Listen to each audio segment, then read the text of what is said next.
improving the enabling environment through the provision of appropriate policies and legislation, increasing the synergies, linkages, and collaboration amongst sector institutions with key focus on public-private partnerships, improving the environment for financing business, innovation, and green growth, improving integrated development planning, incorporating spatial planning and management for efficient land use, increasing equitable, broad-based land ownership and protection of property rights, as well as greater accessibility to affordable shelter and housing.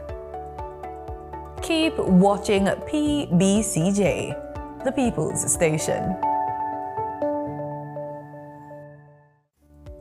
Welcome to PBCJ's coverage of the Lower House. I'm Simone Absalom Gale.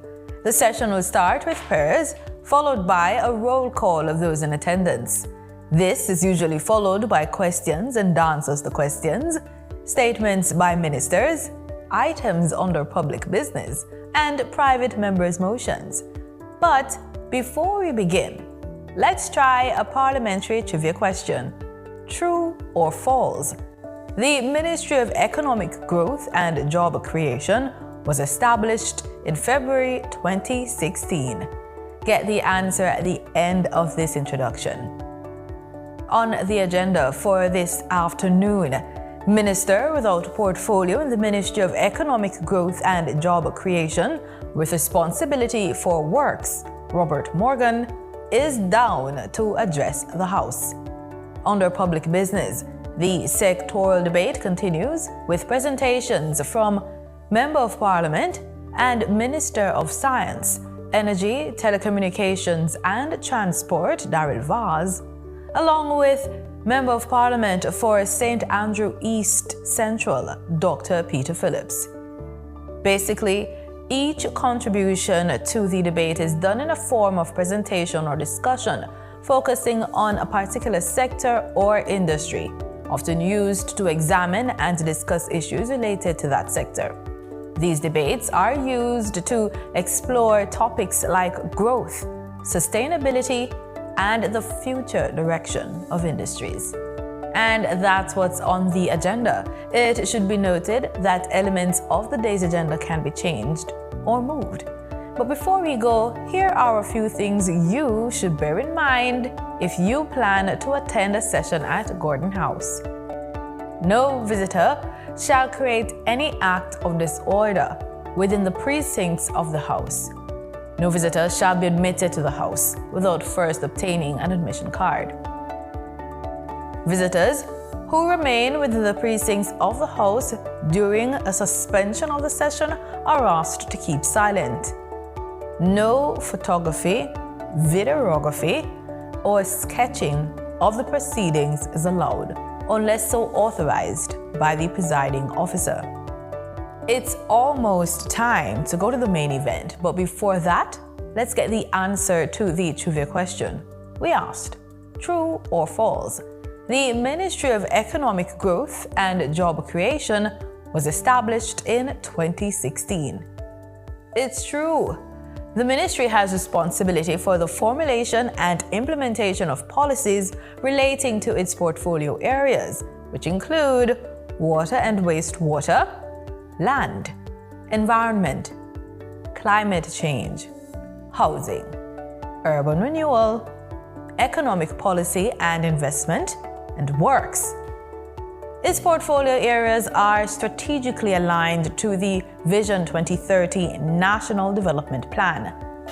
The ministry is pursuing these goals through a number of strategic objectives, including improving the enabling environment through the provision of appropriate policies and legislation, increasing the synergies, linkages, and collaboration amongst sector institutions with key focus on public-private partnerships, improving the environment for financing business, innovation, and green growth, improving integrated development planning, incorporating spatial planning and management for efficient land use, increasing equitable, broad-based land ownership and protection of property rights, as well as greater accessibility to affordable shelter and housing.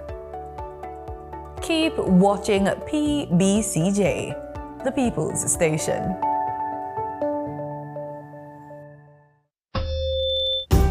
Now that you're speaking out, do more. Do more. Help fight crime. Do the right thing and report what you know. Do the right thing and publicly demand change. Hold government accountable for better governance. Protect your environment and health. Do the right thing and keep your community clean. If we all do the right thing and build integrity, Jamaica will be the place to live, work, raise families, and do business.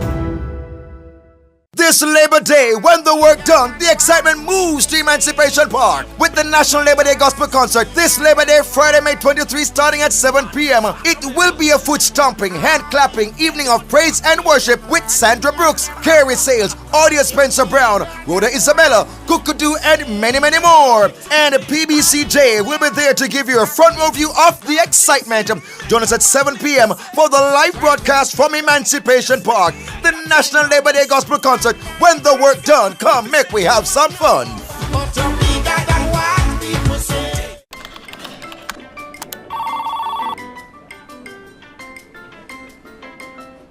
Once upon a time in a Caribbean island known for its rich culture, natural beauty, lived a group of people who were buried in piles and piles and more piles of paper. Papers spanning back to the start of time. Then came a bright idea, harnessing technology to work smarter and not harder. The government of Jamaica is improving its operations to serve citizens better. Many services are now available online, and there's more to come. The government of Jamaica, building a better public sector for all. In Jamaica, there needs to be one law for all. Every member of this society, regardless of profession, finances, or the area you live in. I have some bad news. The company didn't get the contract? The money they paid us for it has gotten out. Are you serious? I'm afraid so, and I understand that there are going to be corruption charges. Minister, please come with us, sir. Breaking news. A senior politician and senior civil servant have been charged for corruption. Thank God not all of them stay so. Build integrity. One law for all. A message from NIA. Hi boys and girls, and welcome to our Jolly Phonics series. My name is Auntie Tina and I will be your teacher. Are you ready to have a great time today? Come on in. Today is a special day for a special sound. So boys and girls, today we are going to be learning a new sound, and we are going to practice writing the letter that matches this sound. Are you ready to begin? Let's go! Do you know what sound this letter makes? Did somebody say S? Yes, this letter makes the sound S. Now you try it. Super!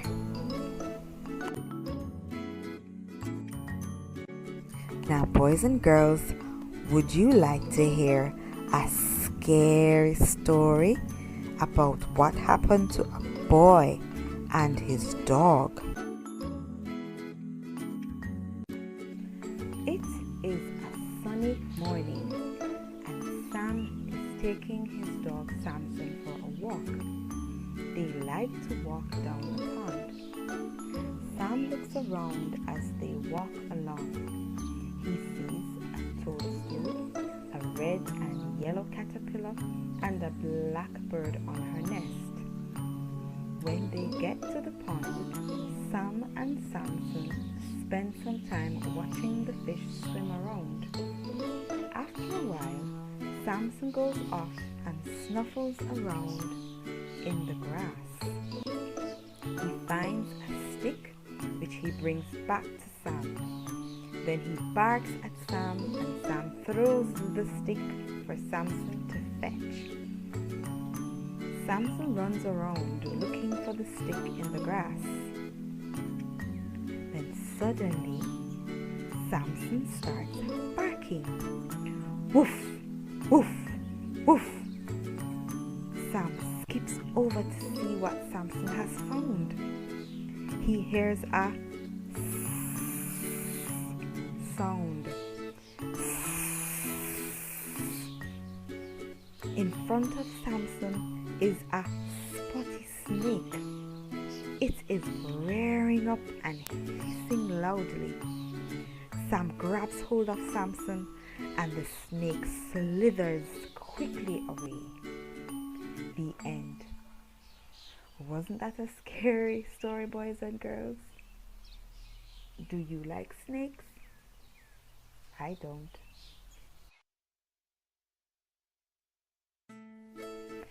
So now, after that scary story, me, I go show them my way of justice. I'm abused. I need legal advice. I don't deserve this. The truth of the matter is, justice there for all of we. The Ministry of Justice has trained more than 5,600.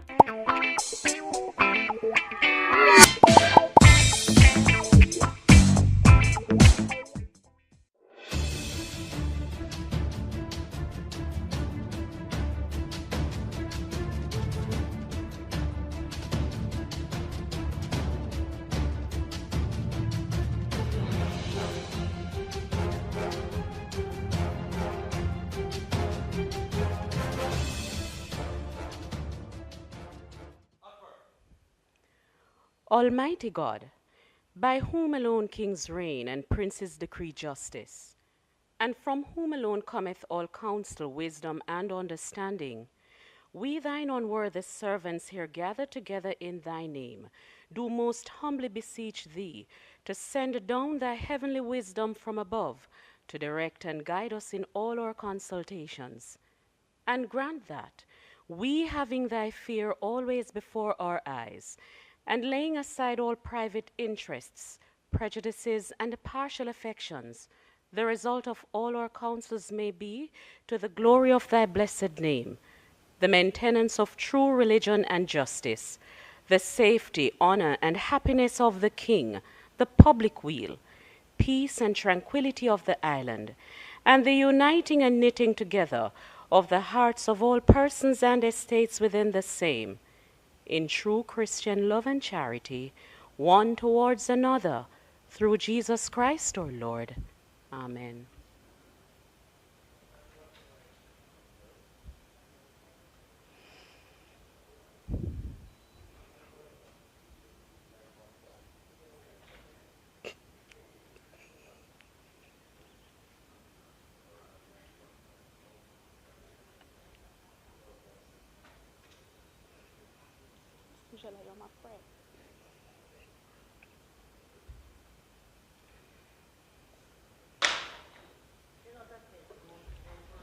I love you, Natty.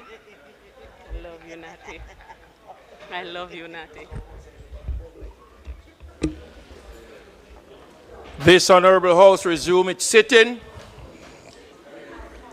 I wish to welcome all to the sitting of the Honorable House of Representatives this Tuesday, May 20th, 2025. As always, it is an honor and a privilege to do so. Today, members, we continue the sectoral budget debate for the financial year 2025-2026. In addition to the usual business of the House, I would like to extend a special welcome to those persons who are in the gallery with us today, those who are joining us by social media, the different platforms, I also welcome those of who are joining us online by way of PBCJ live stream, as well as all guests who are here with us. Let me also welcome members of the Vaz family and also, I dare say, members of the Phillips family. Ms. Coral Palmer, Permanent Secretary in the Ministry of Science, Energy, Telecommunication and Transport, Ministries officials, heads of boards and agency heads, representatives from Transport Association, representative from the Portland Western Constituency and the constituency of honor of Dr. Peter Phillips, East Central, St. Andrew. We welcome you all here today. Thank you. Call of the roll.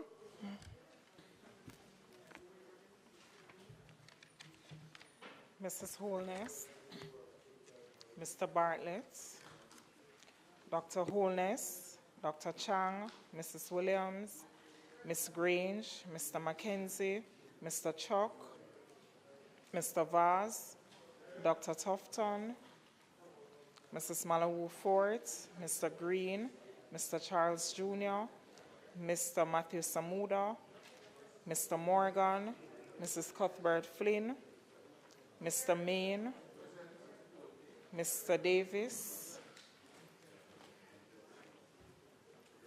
Mr. Morgan, Mr. Terrelong, Mr. Hutchinson, Mr. Witter, Dr. Dunn, Mr. Brown, Dr. Brown-Burke, Dr. Charles, Mr. Chin,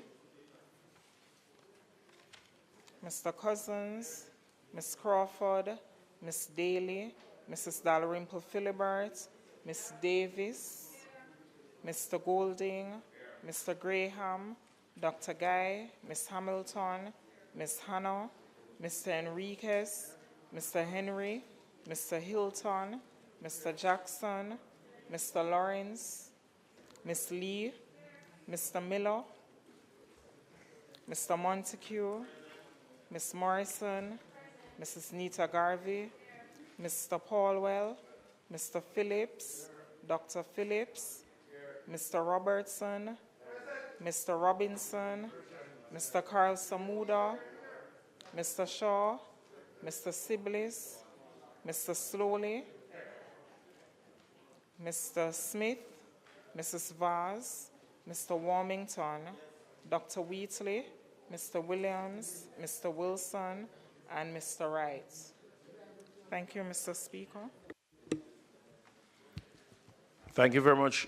Before you, House Leader, just some housekeeping matters. Members of the gallery, you may smile as much as you want to. You're not allowed to clap or bang on your chair or desktop as the case is. Thank you very much. Mr. Speaker, I'd like to join you in welcoming members to this sitting of the House today. And we are expecting two interesting and exciting presentations in the continuation of the sectoral debate. Mr. Speaker, I'd like to welcome the members of the gallery who are here, and particularly the members of the Vaz family and the Phillips family who have joined us. And today, I believe that the Phillips family in particular would have a very critical moment, as this could be the very last presentation by the member from St. Andrew East Central in a sectoral debate in this honorable House. So it will have some historic value, and in that context, I especially welcome your family member. The constituents that are also representing the Portland and St. Andrew, East Central constituencies who are here. I welcome you. And I also welcome our senator who is in the well of the House. We're expecting today to be a very fulsome day of activities, indeed a long agenda.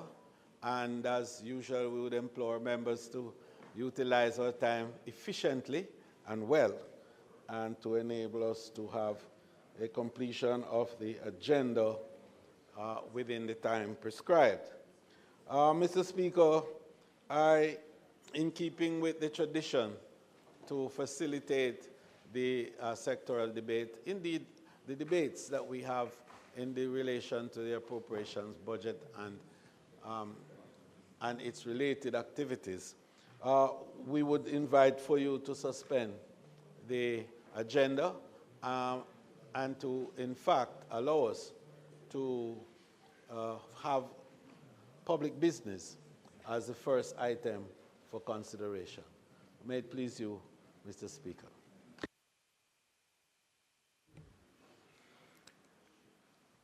The desired request is on the floor.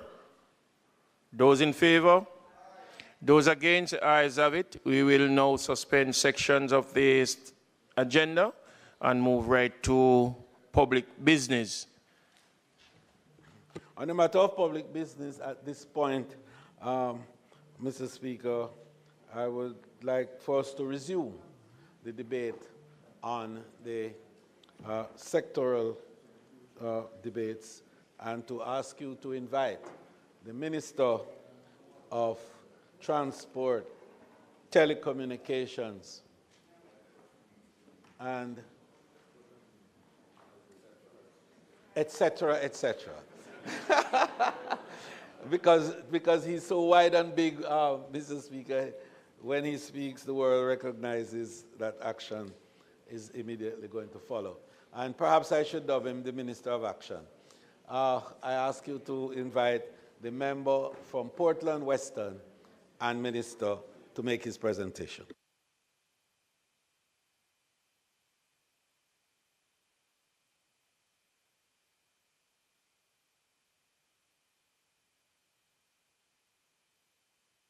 Member from Portland Western, you now have the floor.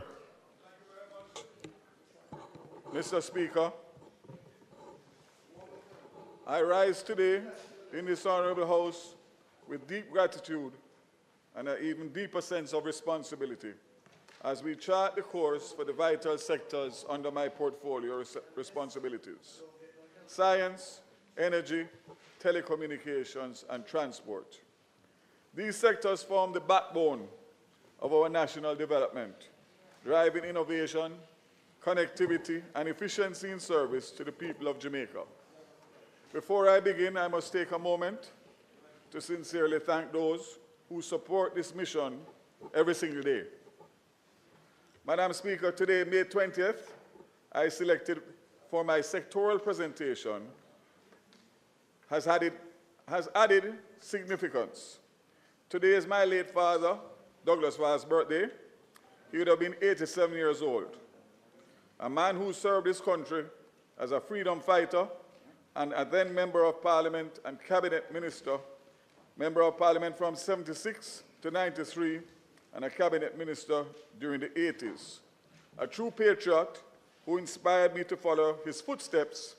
Hence, like him, so far, I'm a 4-term consecutive MP in one constituency over the last 18 years, and a Minister of Government for 13 years. So I say happy birthday, Dad.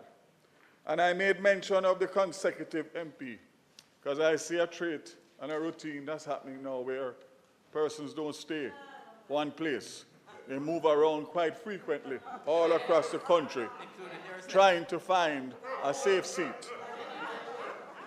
To my dear wife, Anne-Marie, who I would dare say is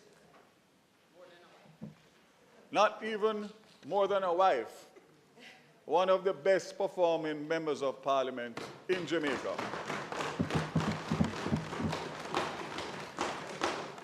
What she has done in 6 years in Eastern Portland is unprecedented, and shortly we will see and reap the rewards of our hard work. My children who are here, my grandchildren, 4 of them so far, my family and my friends, your unwavering love and support fuel my commitment to public service. Thank you for your patience, your sacrifices, and constant encouragement. I extend my heartfelt appreciation to our Prime Minister, Dr. the Most Honorable Andrew Holness, for entrusting me with the responsibility of leading this super ministry. My State Minister, Honorable J.C. Hutchinson, for his continuous support, my Cabinet colleagues, heads of agencies across all 4 sectors of the ministry. Your leadership, collaboration, and shared commitment have helped us better serve the people of Jamaica and deliver tangible results. To the leadership and the staff of the Ministry of Science, Energy, Telecommunications, and Transport, thank you for your tireless efforts and work. I especially wish to recognize Permanent Secretary Mrs. Carol Palmer, whose steady hand and principled leadership continue to guide us. To our senior managers, technical experts, administrative staff, your dedication is the engine behind our progress. I commend you all for the service that you continue to give to our nation. Express my sincere thanks to our board members, my advisors, whose expertise and counsel have been invaluable, shaping the strategies and successes I will share today. To my close protection officers, thank you for your steadfast support and professionalism, which allows me to fulfill my duties both as a minister and a member of Parliament. I'm deeply grateful for the sacrifices that you make for me and my family. To the people of West Portland who have entrusted me with the honor of representing you, again, I say thank you, because without you, there would be no me. And it is always important to understand how it works. If you don't be successful at the constituency level, then obviously your chances of being a minister are not very much. And therefore I say to them, thank you for your continued support, and I am proud to serve you. Madam Speaker, we have lost dear colleagues along the way over the last few months. Just to mention 2, the first, Mr. Ransford Harvey, a member of the Ministry Security Team, who served in his capacity for almost 30 years. He was diligent in his duties and appreciated and respected by all who came in contact with him. The other confidant and my executive assistant, Ms. Patricia Reed. Pat was more than an executive assistant. She was a cherished member of our team, loyal, hardworking, and deeply committed to our mission. Her absence is deeply felt, and I again extend my condolences to her, family, friends, and all who had the privilege of working with her. May her legacy of service inspire us all.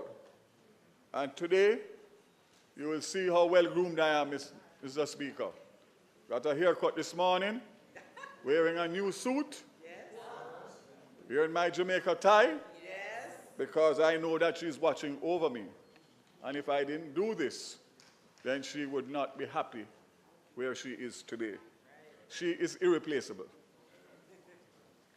As I now begin my sectoral presentation, let us remain focused on the work ahead, advancing policies and initiatives that strengthen our economy, improve public service delivery, and transform lives for the better. The theme of today's presentation is Innovating for a Sustainable Future, Advancing Science, Energy, Telecommunications, and Transport. Mr. Speaker, throughout the fiscal year, the 4 key sectors under my portfolio, science, energy, telecommunications, and transport, have made substantial strides. Madam Speaker, in a bold move to modernize governance, the ministry, through e-learning, Jamaica, will today hand over 63 tablets one for each member of parliament and constituency. This is a strategic leap towards digital leadership, putting real-time information and powerful tools directly in the hands of our lawmakers. This is the important part, Madam Speaker, because I'm sure that everybody has their own tablet and laptop.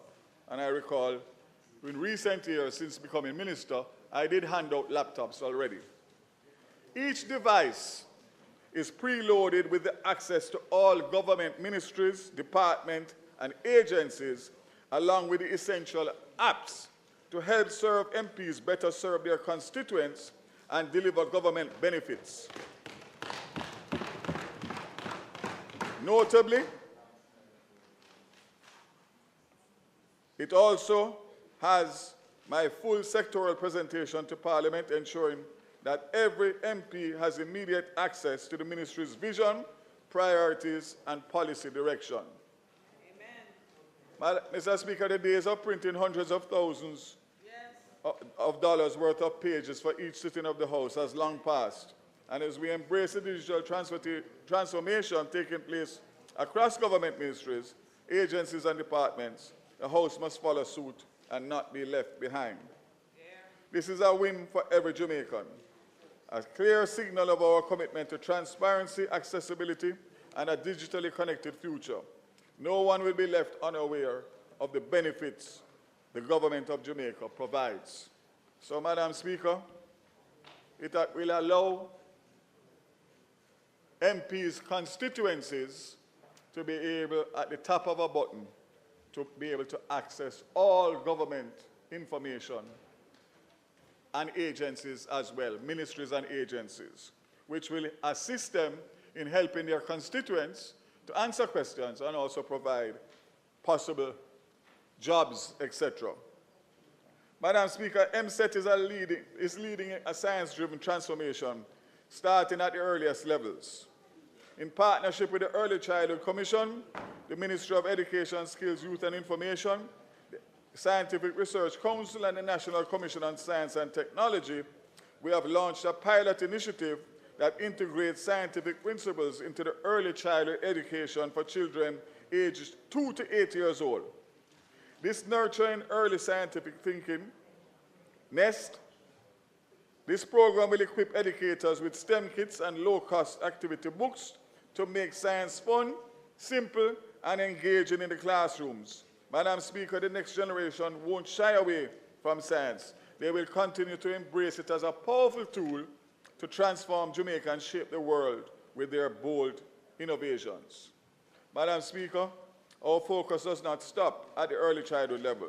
Through the SRC, over 1,900 students participated in the Young Inventors and Innovators competition.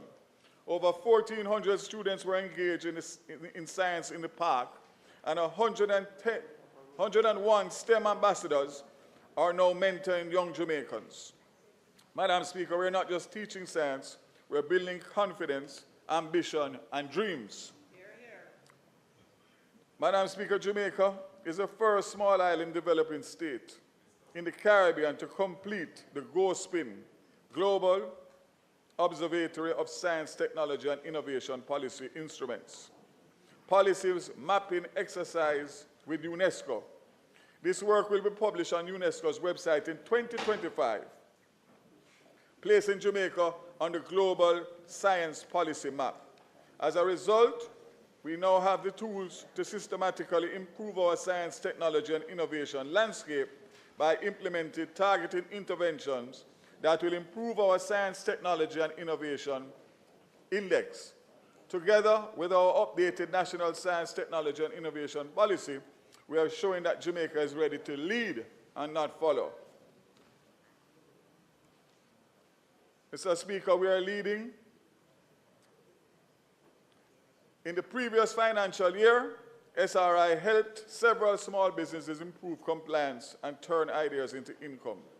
Over 15,950 analytical tests were conducted, which supported food and water safety for 160 MSMEs, ensuring compliance with national and international regulations.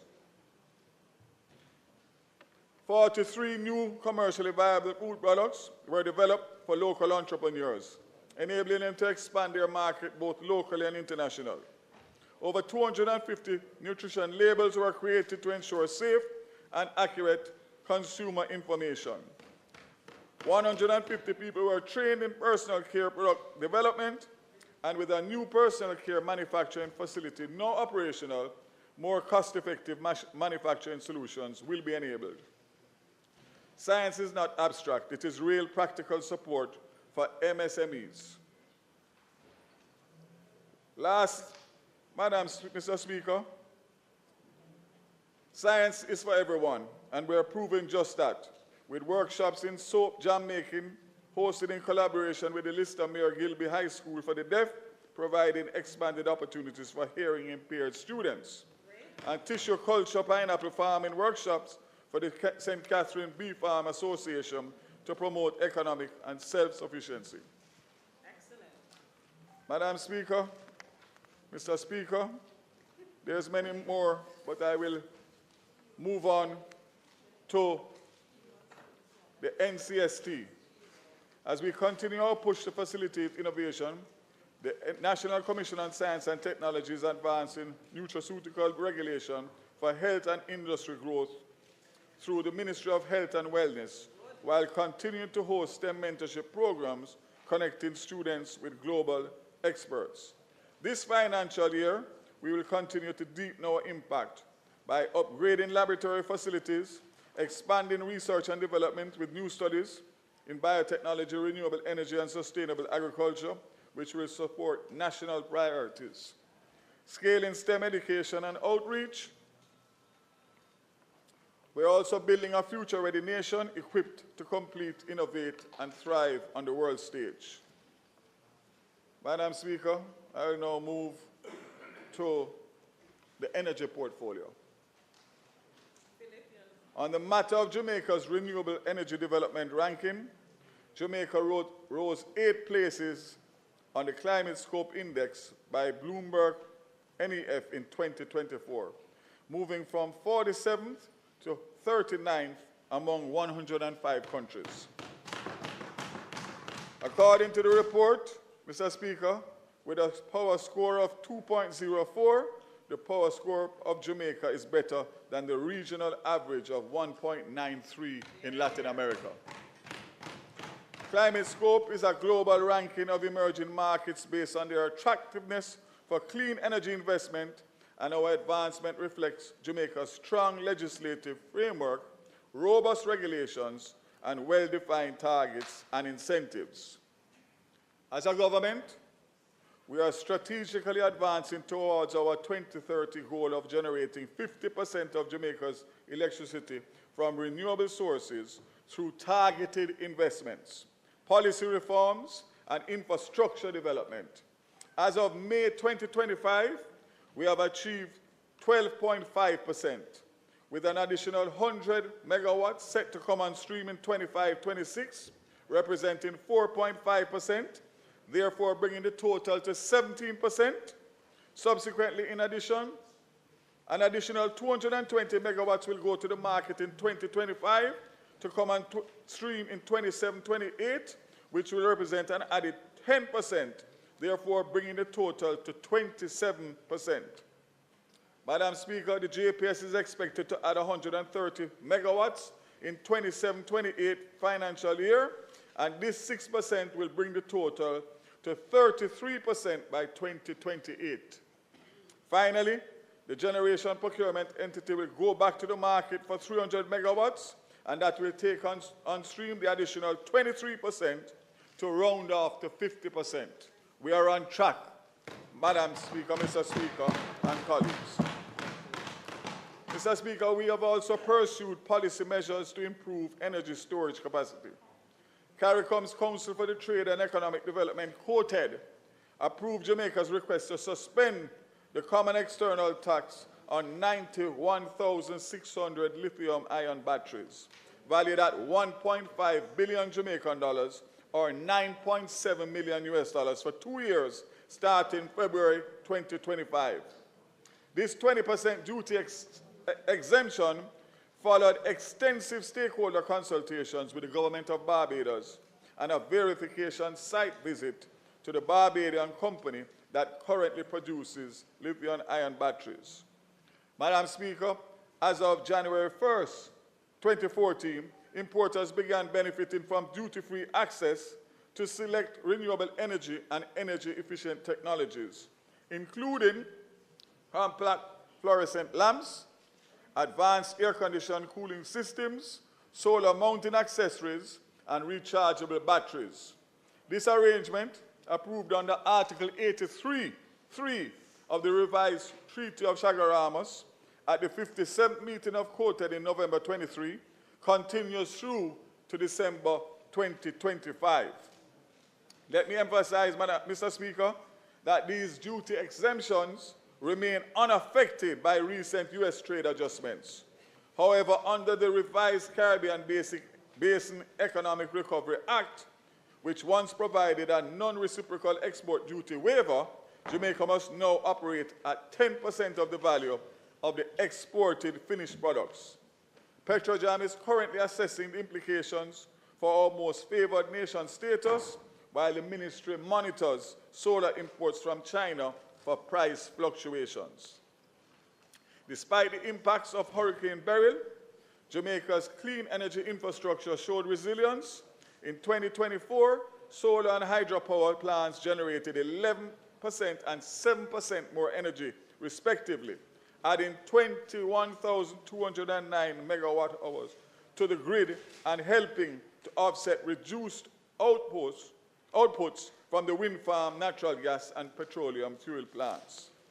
In response to the rising demand for renewable self-generation, the ministry updated its procedures for electricity net billing regulations to better align with the 2022 regulations.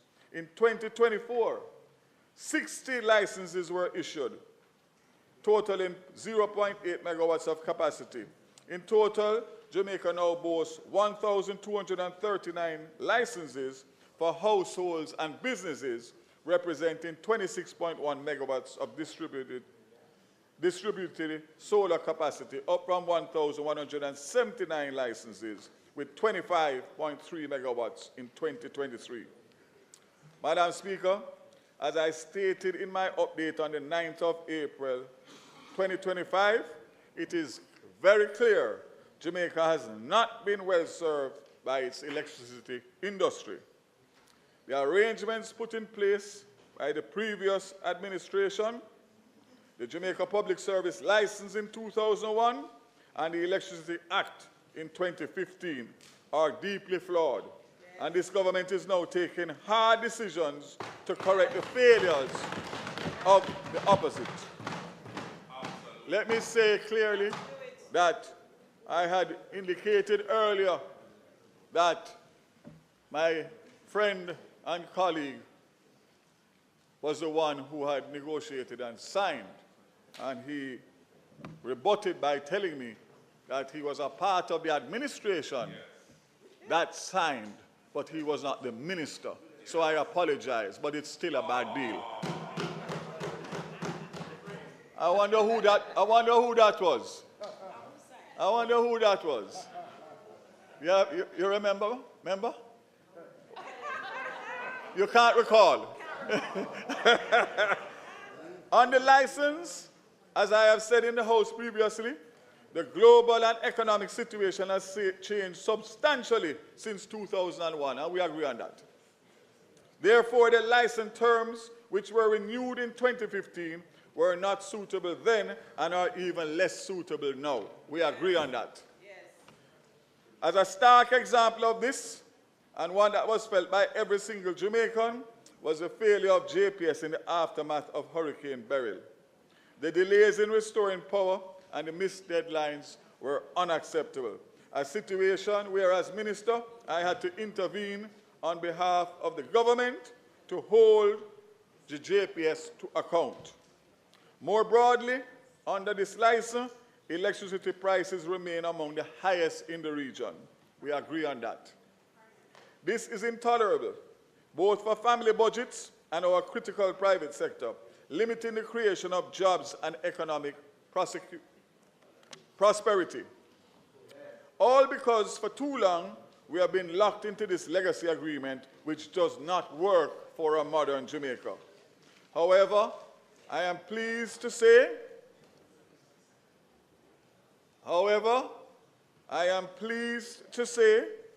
for the first time since 2015, this minister and this government has the opportunity to deliver real change. Change for the benefit of Jamaica and Jamaicans. I can assure you that we will do whatever it takes to do that. Whether it be through a newly negotiated license with the JPS or entirely new arrangements, we will not rest until we have an electricity sector our population and country deserves. So, I won't say any more on that at this time, but to indicate that all options are on the table. All options are going to be reviewed, and Jamaica finally is going to benefit from the right negotiation by the right minister and the right government. The changes we will make to the license arrangements cannot be considered in isolation. JPS have done what they can do to manage a system with the constraints of a regulatory framework which is not suitable for a modern energy and electricity system. I thank their shareholders both for this and for their continuing to invest in Jamaica. However, the framework within which this license operates need to adapt. It doesn't provide the right incentives, and it is failing the Jamaican people. The world has changed, technology has changed, and our expectations for energy provisions have changed. We cannot and will not continue with our electricity system which has such high costs, and we cannot continue with a system where 30% of the power is stolen. That is unacceptable. This is why the work of the Joint Select Committee, which I chair, and who are tasked with reviewing the Act, is so critical. We have consulted widely, encouraging participation from the public and industry alike, reviewing every aspect of the Act, strengthening our response to natural disasters, to options for reducing theft and losses, to considering competition where appropriate and regulation where it is not. Implementation of changes to the Act will be carried out in conjunction with changes to the license regime to ensure a holistic view is taken across the sector. Mr. Speaker, colleagues, it will not be easy, and the benefits will not come immediately. It will take time. Everybody must do their bit. We will shortly come forward with our plans, specifically in relation to the license. We, unlike our predecessors, will not miss the opportunity to reset the electricity sector for the benefit of the entire population. Again, I want to assure that as we did in the Joint Select, we had massive consultations from stakeholders and everybody. That has started through the consultant who is assisting us in the renegotiation for the license, and I commit not only to my opposition colleague and the opposition, that they will be brought to the table, as well as all who is listening who has an interest in the sector, because we are an inclusive government. But I would say that I'm not really in a rush to get to the opposition yet, because based on your antecedents and your performance with the first two licenses, I don't know what you would bring to the table now to assist me.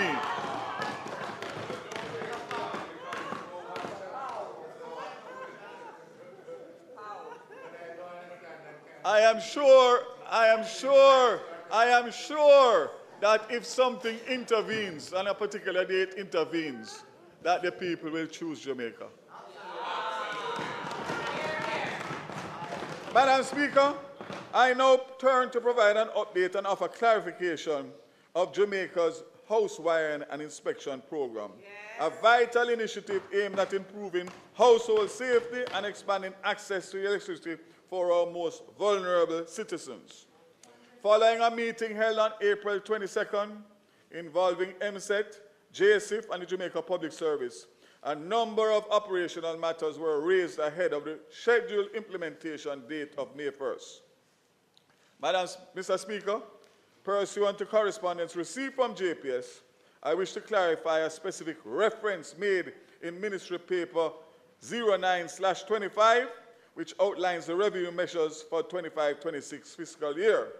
The paper currently states that the new prepaid electricity customers will be eligible for the credit facility during the 6 months immediately following the effective date of the policy. Importantly, the provision that the credit facility will terminate 11 months after the effective date remains unchanged.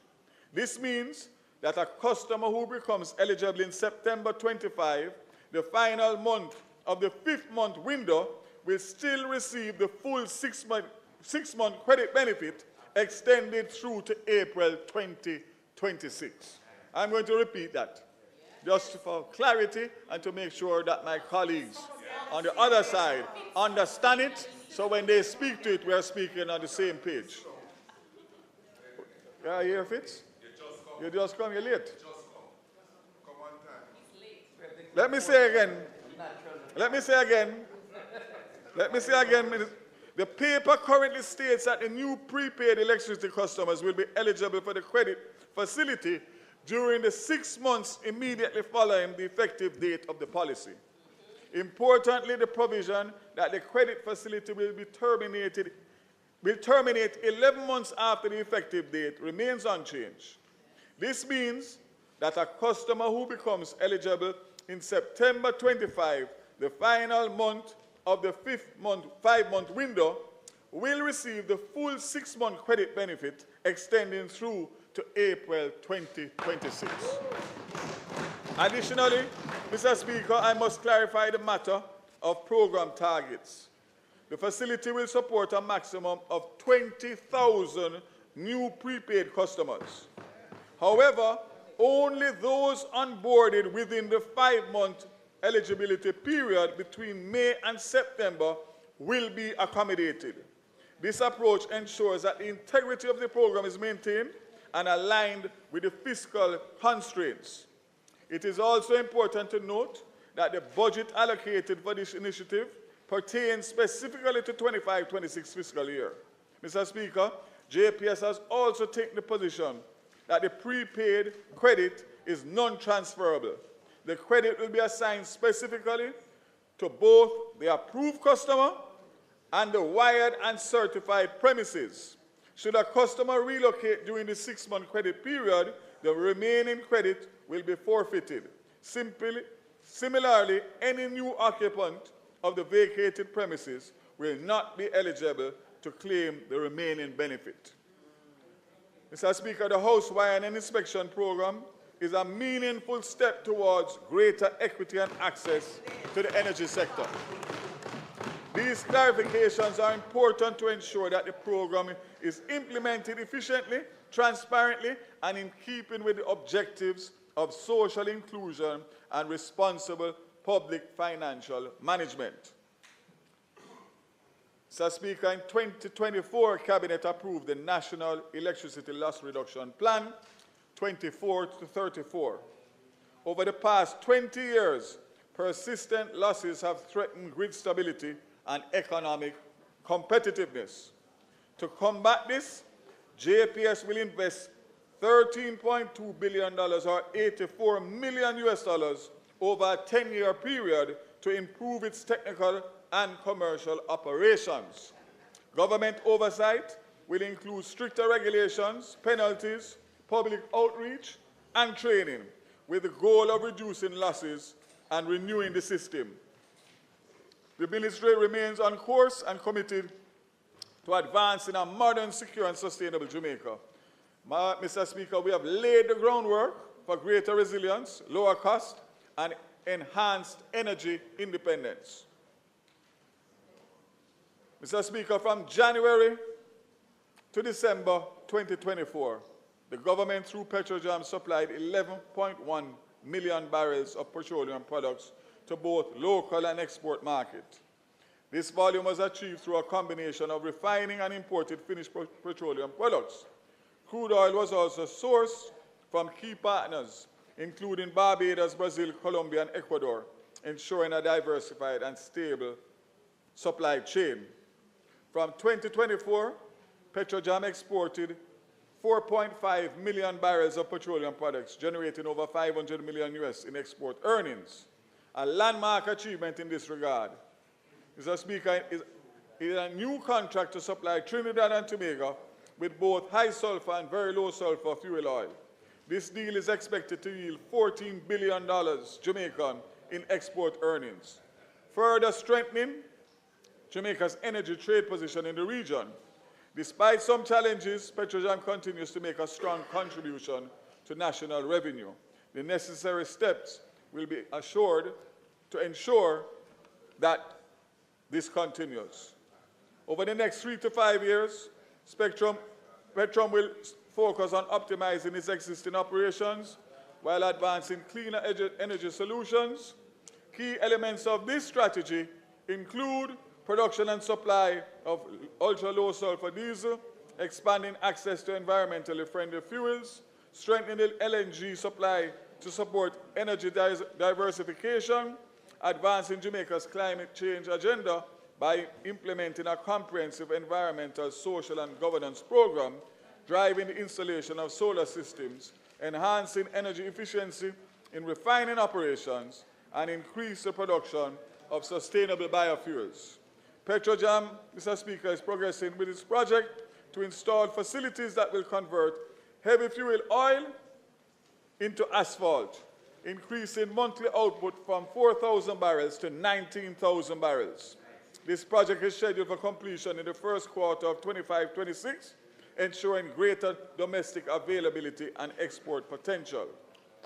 Petrojam aims to refine 8.2 million barrels of crude oil to meet domestic and export sale targets.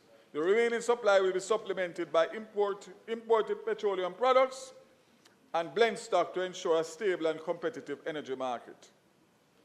In relation to oil and gas, Madam Speaker, in March 25, the production sharing agreement with United Oil and Gas was extended to January 2028 with an updated work program items for the agreement. The extension allows United Gas and Oil to continue de-risking the offshore prospects and continue their search for an exploration partner with the aim of drilling exploration wells with the drill or drop decision now due by January 2028. Again, I know that this matter has come out in the public domain several times, and the information that has come out is not accurate information. So I would just caution everybody to say that if and when we reap success, you will be the first to hear about it through the ministry. Move on to telecommunications. Madam Speaker, telecommunications sector plays a strategic role in bridging the digital divide, enhancing national digital infrastructure, and driving the transition to an inclusive, knowledge-based economy. Through agencies such as eLearning Jamaica Limited and the Universal Service Fund, this administration has invested no less than $5 billion in the past 4 years in providing Jamaicans across the length and breadth of Jamaica with improved access to technology. $5 billion in 4 years.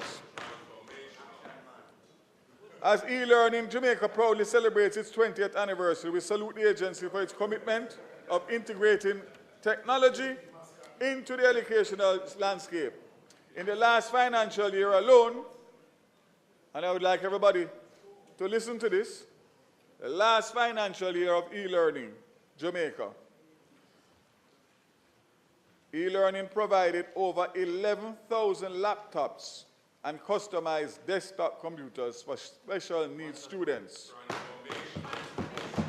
as well as 1,100 projectors valued at $874 million, and deliveries continue. They did 800 interactive panels to over 700 institutions. Procured 400 charging cards valued at $73 million for the distribution to educational institutions to enhance device accessibility and mobility. Listen to this, Leader of Opposition. Provided 2,700 teachers. Provided 2,700 teachers with laptops under the Own Your Own Device program. Bring in the total number of beneficiaries under this program to 26,000 educators at a cost of 2.3 billion Jamaican dollars. 26,000 educators received at a cost of $2.3 billion under your own device. So 2,700 teachers, 26,000 educators. Madam Speaker, through the e-learning Jamaica, the Jamaica Library Service received 400 laptops valued at 24 million Jamaican dollars to be used as part of digitization of libraries island-wide. The Early Childhood Commission was provided with 40 laptops, 2.4 million Jamaican dollars to enhance service delivery to their stakeholders.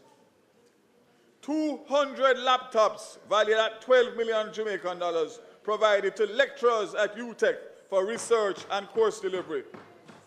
300 devices valued at $18 million were distributed to the Holy Trinity and Newell High Schools to improve literacy and numeracy for grade 7 students.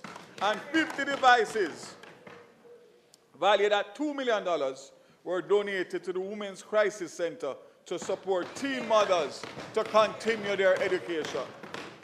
The Universal Service Fund, through its Connect a Child and ICT device for individuals and organizations in need programs, supported e-learning Jamaica's activities by distributing 630 tablets valued at $20.8 million to students from low-income families to support their equal access to educational opportunities. 58. If you came to Parliament, more of you would know. If you came to Parliament, more of you would know. And if they listen more in Parliament, they could tell you. That's why I get, you know something, on a serious note. Those tablets that I gave out today has downloaded every ministry and agency's website and apps, etc., that you can press a button after I leave here today, and you can research all of this, and hopefully it will benefit all our constituents on both sides in short order. 58 ICT devices to needy citizens across Jamaica at a cost of $10.5. ICT devices, 58 of them valued at $7 million to organizations to enhance their technological capabilities. In addition, Mr. Speaker, 10 schools received coding and robotic kits to support STEM development activities, as well as training in artificial intelligence to enhance technological capabilities within educational institutions. Excellent. And the University of West Indies received a state-of-the-art training facility to equip educators being trained via a school of education with the knowledge, skills, and tools needed to integrate new emerging technologies effectively in classroom instruction. Dubbed the Ignite Hub, that is innovate growth in the next generation instruction and technology education. The facility boasts advanced technology, virtual reality headsets to allow teachers to simulate real-life classroom scenarios, enhancing interactive learning strategies, motion tracking cameras to enable seamless hybrid learning, allowing lecturers to move freely while being tracked, interactive panels AI-powered teaching assistants, adaptive learning platforms, and multimedia content creation software to support hands-on training. That is what happened before. For the upcoming financial year, e-learning will continue its work. Distribution of over 4,000 additional technological devices across all levels of public education sector, including special needs schools. Expansion of STEAM capacity building programs, including robotics, artificial intelligence, data protection, and coding workshops. Through the Universal Service Fund, 100% of the major townships across Jamaica have been outfitted with public Wi-Fi through the Connect Jamaica public Wi-Fi program, with 5 new public Wi-Fi hotspots being deployed.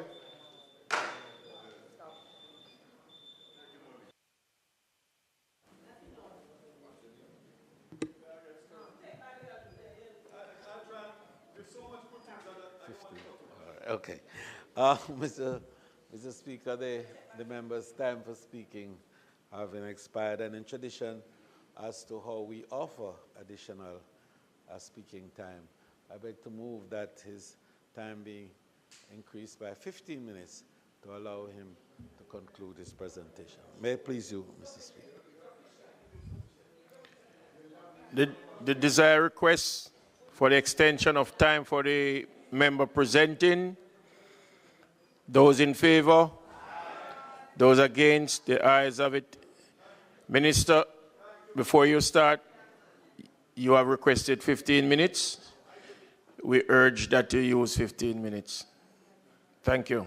Mr. Speaker, I don't want to take up too much time, but when you look at the size of my portfolio and the good things that are happening, it would be a travesty to cut out this and not let the Jamaican people know what is happening. I ask you to use your conscience, sir, if you have one. Thank you very much, colleagues, for that. So, Madam Speaker, through Universal Service Fund, as I said, 100% of major townships have been connected to the public Wi-Fi. For 25 new public Wi-Fi hotspots, Halfway Tree, Papine, Mandeville, Waterfront in Kingston, and Crossroads. Those are on track and were completed in 2024-25 financial year.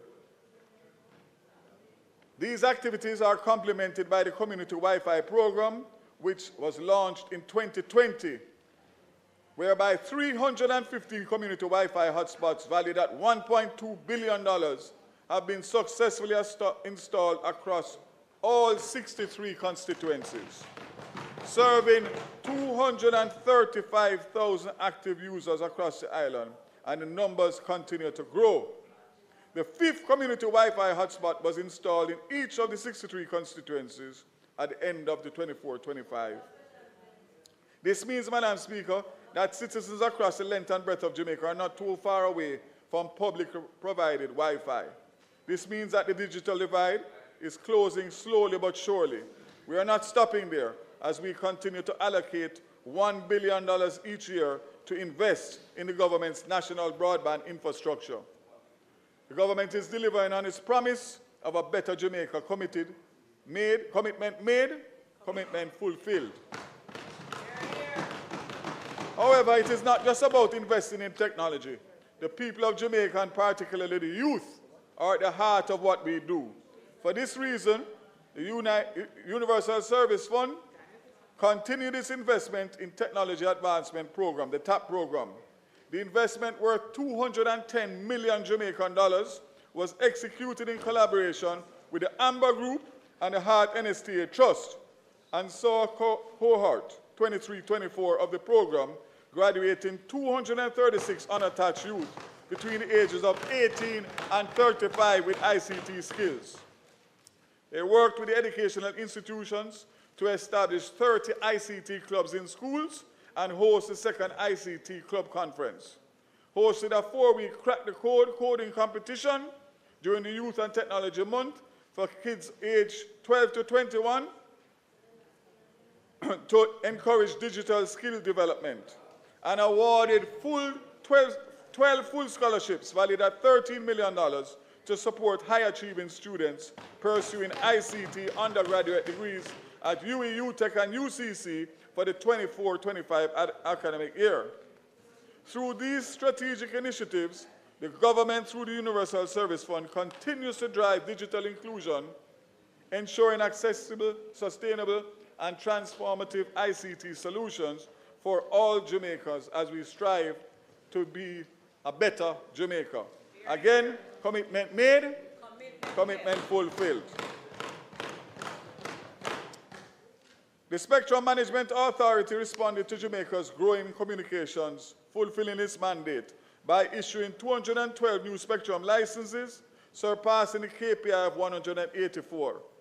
Renewed 547 licenses, exceeded the target of 481, successfully completing the public call for application for licenses in the 600 megahertz band, securing a potential $24 million in spectrum fees, US dollars, resolving 8 interference cases, ensuring the continued safety of aeronautical communication, and conducting frequency and modulation audits island-wide. In 25-26, they'll continue the modernization of the radar monitoring and direction find system to improve efficiency, integration of AI and data mining for enhanced spectrum monitoring, establish strategic spectrum monitoring stations in key areas, including airports and airdromes, strengthen evidence-based policy framework to support Jamaica's transition to an advanced wireless infrastructure. Mr. Speaker, Hurricane Beryl taught us some valuable lessons. An important one is the vulnerability of our communication infrastructure and its interdependence on other utilities. Last year, I was hard on our telecommunications service providers and even on the Office of the Utilities Regulation, but only because, like all my colleagues here, I want the best for the country. Mr. Speaker, some promises are easy to keep, others require grit and hard work to see them to fruition. For this hurricane season and beyond, a more agile and robust response is anticipated. Our major telecommunication providers have promised to up their game by moving more equipment on island once an announcement of an impending hurricane is made, to invest in additional generators and solar technology to decrease dependency on a single source of energy and a greater uptime for all cell sites. Telecommunication providers and JPS have indicated that there will be even greater collaboration and coordination going forward in preparing and responding to ensuring swift recovery after natural disasters. I was advised that as of the 31st of March, an inter-utility hurricane simulation exercise was organized by the JPS with key stakeholders in the telecommunication industry and stakeholders involved with disaster preparedness and emergency management. Mr. Speaker, I think we will definitely see much improvement. We are hoping and praying that we don't have a weather event, but we will, because I'm sure that they don't want to face me for a second year, because this time I'll be coming bigger, badder, and harder.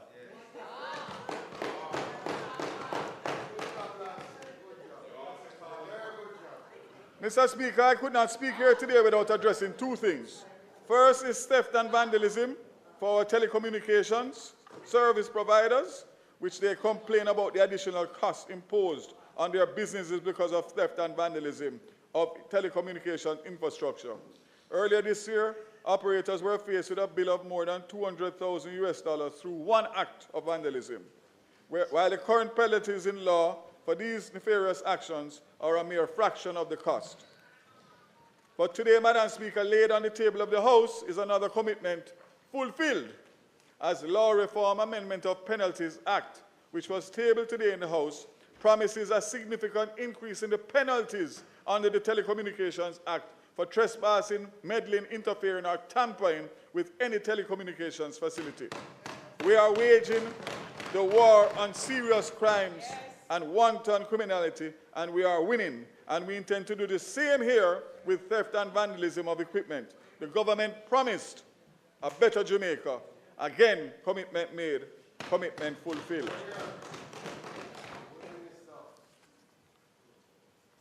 Let me close by just giving you a brief update. The status of the third domestic mobile telecommunication provider. I had a meeting last week with the EU ambassador and the European banks, and I was heartened that they could give me a confirmation that a recommendation will go to the board of the bank for the funding for the third telecom provider, which Rock Mobile. They have gotten several extensions because of not being able to roll out COVID and other factors. And we have been very sympathetic because we understand the landscape. But this is the first time that I can stand here in Parliament and indicate that I was given the assurance, and I'm expecting to get a letter stating that in short order once the approval of the board, but the recommendation is there. So we look forward to that, because that also will do big things in terms of improving service in unserved areas and, of course, giving options to consumers in the near future. So I don't want to preempt, but I think it's important that the country knows, and I look forward to updating you. Mr. Speaker, I'm closing on the last portfolio responsibility. I saved the best for last. And that is one that makes my heart full, and that is transportation. Yes, yes. Let me start with the rural school bus program. Children in rural Jamaica, and every member of Parliament represents a rural constituency, and those who represent an urban constituency, know that every morning when the school children finally get to the bus stop, coming from deep interior areas, using all forms of transportation to get there, the first thing that they are met with, a cry across the taxi stand or the bus park: no schoolers, no schoolers, no schoolers. Why is that, Mr. Speaker? Because the transport operators want to make maximum, and therefore they want to take the adults that pay the higher fare. This is something that has plagued Jamaica forever. These are harsh words that greet all the children across Jamaica every morning and every afternoon. This back to school September morning, I am going to ensure that the shout that is going to greet them at the taxi stand and the bus stand: schoolers only. Schoolers only. A dedicated rural transportation system that speaks to the safe, economic, convenient transportation for school children. What a day that this will be. What a day for all of us.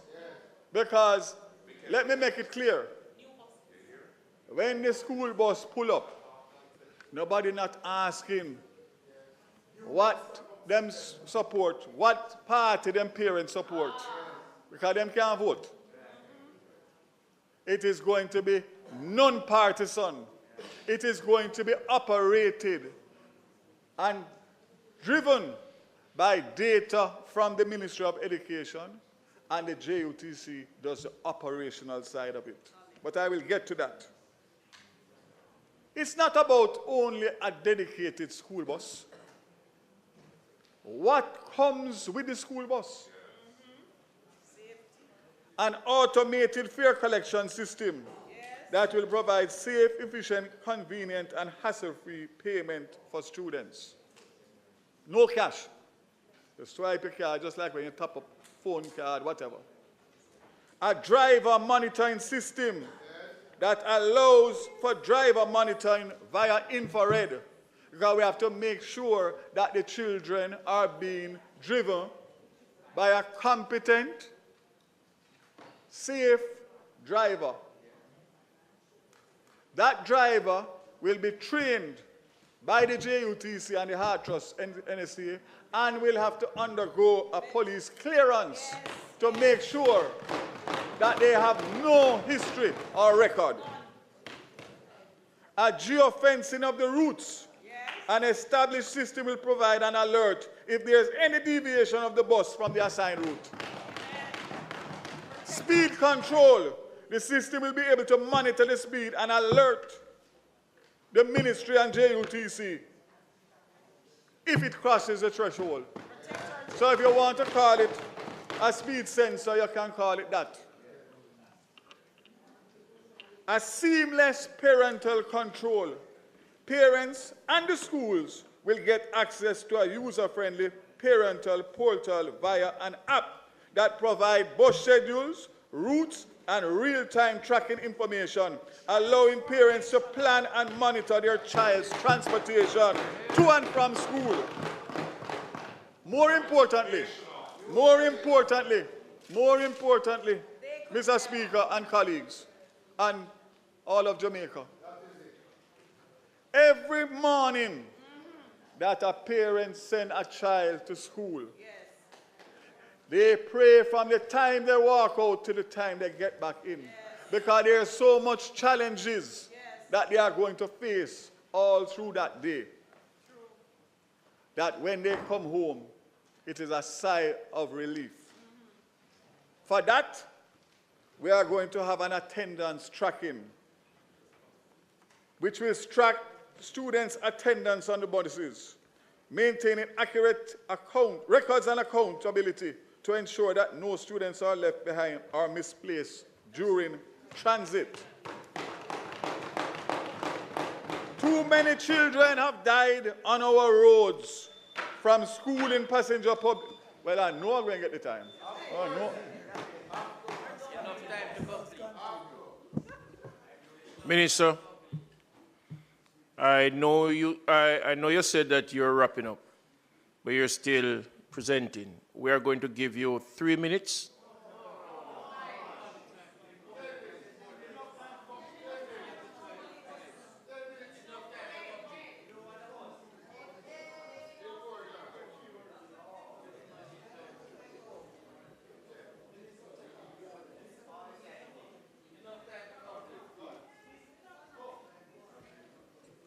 Thank you, Mr. Speaker. What I will do, based on my experience today, is next year, when I'm back here, I'm going to start with transport. I'll leave the rest. Madam Speaker, too many children have died on their way to school and from school in public passenger vehicles.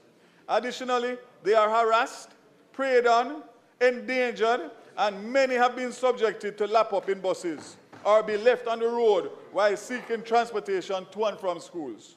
This government, under the leadership of Dr. Andrew Michael Honis, will be rolling out phase 2 of the dedicated rural school bus system to minimize the misery index of our rural students and parents and enhance their safety during daily commute. The continued rollout is scheduled for the start of the 25 September school year, and will see dedicated school buses being provided to approximately 258 of the 850 rural schools, which is just about 30% of the rural population. A drop in the bucket, Mr. Speaker, but we are on a mission. I want to pause here to say that without the collaboration and joined-up government approach of the Ministry of Education, starting with the Minister of Education, the Permanent Secretary, and the Director of Safety, Richard Troop, this would not be possible. They have given us the data, and they are working with us assiduously to make this a reality. So phase 1 will be 60 buses deployed in September 25, and the other 40 by January school morning 2026. But you know, everybody talk and say, boy, announcements are great and grandeur. Everybody in Jamaica and everybody in this house know that I don't do that. If I tell you something will happen, it's on train. And I can tell you that up to today, before I left to come to Parliament, we were in discussions with PPC to amend the submission, and we are hoping that we will get the go-ahead to be able to go to Cabinet as early as Monday, to be able to get the buses here, to be able to start to do what needs to be done to them so that they will be ready for September morning. It's not about buying the buses. That's the easy part. It's about making sure they are refurbished, retrofitted, and they are outfitted with the technology. So, Mr. Speaker, I want to make it abundantly clear. The government is not competing with rural taxi operators. We are making it easier, safe, and more secure for our students to be transported. This well-being is no competition, Mr. Speaker. We must simply safeguard our future. The buses provided will be only for students. They will not carry other passengers. Therefore, it is not a threat to the economic livelihood of transport operators. There is more than enough why the kids can't get a bus a transport in the morning.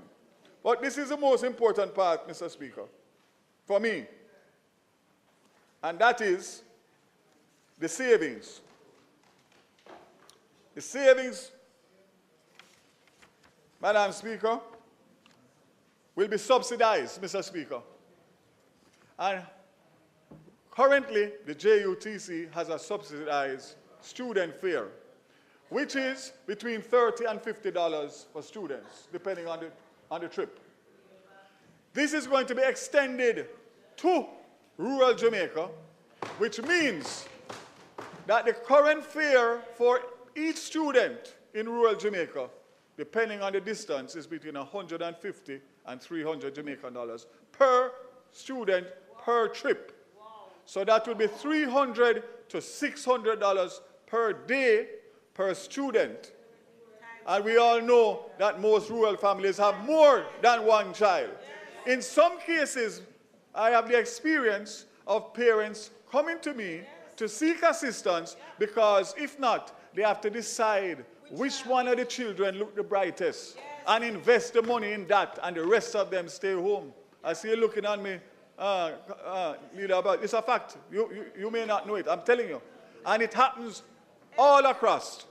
So in this new dispensation, the fare for a round trip per student will be between 60 Jamaican dollars and $100 per day.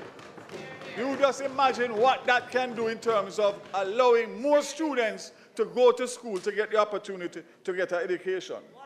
What is going to be even more is that is $6,000, sorry, $3,000 per week in savings. Therefore, Mr. Speaker, that is an 83% reduction. And no politician and no member of parliament and no Jamaican should ever bad mind a system that can do this for rural families. So I am calling and making an appeal to leave the politics out of the picnic and business, especially with the election on the night. It is not worth it. Let us work together on this one. So therefore, Madam Speaker, for the school year, the savings can be $60,000 per term by using the rural school bus children. For the school year, that is $180,000 a year. And that gives us 180,000 reasons to ensure, despite whatever people will say about the buses, we will not allow the negativity and pessimism to cause the school bus system to be delayed. And I'm making a call to all of my colleagues here. When you hear it from misguided people, deal with it right away. And you hear them talk about the age of the bus, the mileage of the bus broke down when it not broke down. Eh? That is simply evil and bad mind. Madam Speaker, Mr. Speaker, sorry, I won't advise the parents on how to spend the savings that will come from the rural school bus system. Whether it is to buy a Pro Box or saving for some other aspiration.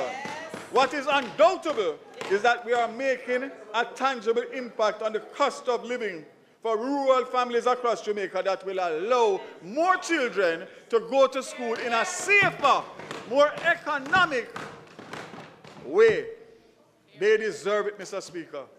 I don't know how some of them do it, coming from where they are coming from and the distance. So let us agree to accept. The last thing I will say on that is that the regional offices of the Ministry of Education are responsible for routing and the assignment of the buses. I am calling on every member of Parliament, because it will affect every parish, to have your own discussions, give your own concerns and your own advice as to what you think is best, to make sure that at the end of the day, we have the input from the Ministry of Education, the JUTC, and of course, the representatives at the end of the day. You never heard me say a while ago about bad mind. You never heard what I said about bad mind. Why you wishing broke down? Minister. Why you wishing broke down? Stick to your time. All right, Madam Speaker, Mr. Speaker, I'm going to close on the JUTC because I could stay here. What time is it now? I could give you another hour. Please don't take another hour.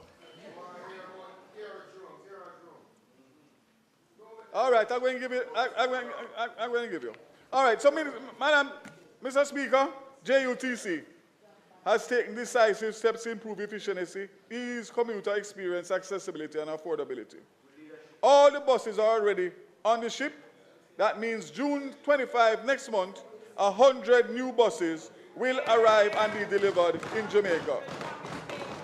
It is important to know that 10% of these buses will be specifically made for the disabled community. Yes. Additionally, we have 46 midlife buses, 16 Golden Dragon, 9 meter, what we call hill route, and 30 Volvo articulated buses are being refurbished at a cost of 10 million US dollars respectively. I want to thank Minister Favour Williams and former Minister Clark for these buses. The first 100, Minister Clark, and the second 100, Minister Williams and Minister Clark. We will be in a position to improve the hill routes, which is East Rural St. Andrew, West Rural St. Andrew. Yes. We will be in a position to expand more routes in the JUTC, which we have already done, Morant Bay, Yallas, Maypen, and Old Harbour. Premium peak hour routes have also been added to support workers, students, and general traveling public, not to mention that it will serve the new Morant Bay Urban Centre. The ministry will be adding to this development. 10 schools within the parish of St. Thomas are set to benefit from rural school bus system with the allocation 10 schools with 7 buses. Yeah, I saw reach there. This.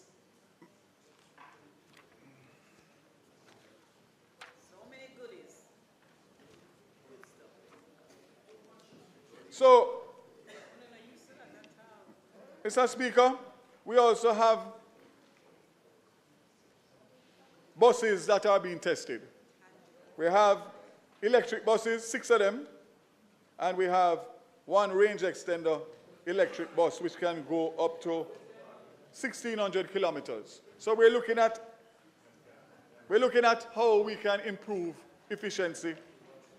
I could not come down on JUTC, Mr. Speaker, without speaking about the savings on fuel at JUTC.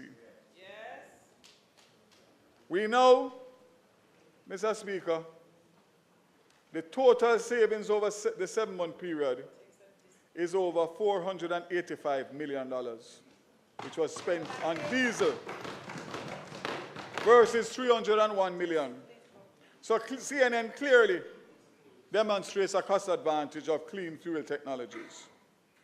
What is more important, we're not only taking steps to reduce operational costs, but in a bid to protect company assets, a joint operation between the JUTC and the JCF have led to multiple arrests and seizures which have resulted in tangible outcomes, such as a significant reduction in fuel deliveries to Spanish Town Depot following the January crackdown. Fuel loads fell from 8 loads, 254,000 litres in December, and 7 loads, 222,000 litres in January, to just 1 load, 31,000 litres in February 25. So imagine, Mr. Speaker, since then, deliveries have stabilized at 4 loads, 127,000 per month in March and April.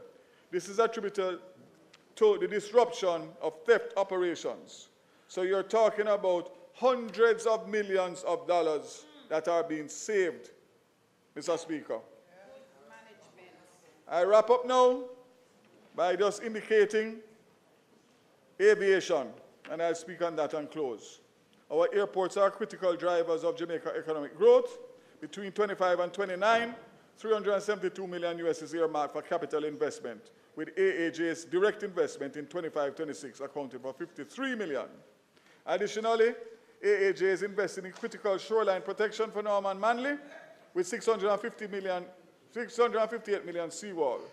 The AAJ is actively pursuing several strategic airport projects. Lionel Densham Airdrome at a cost of 2.9 million US, which is at PIAB, Prime Minister, you asked me about it recently.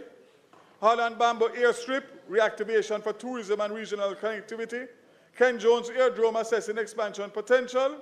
And within alignment with the Prime Minister's 23 budget announcement, Tinsipen relocation and the Negril Airport development.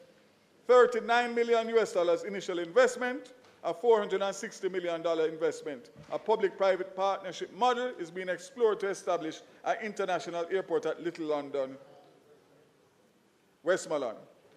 Mr. Speaker,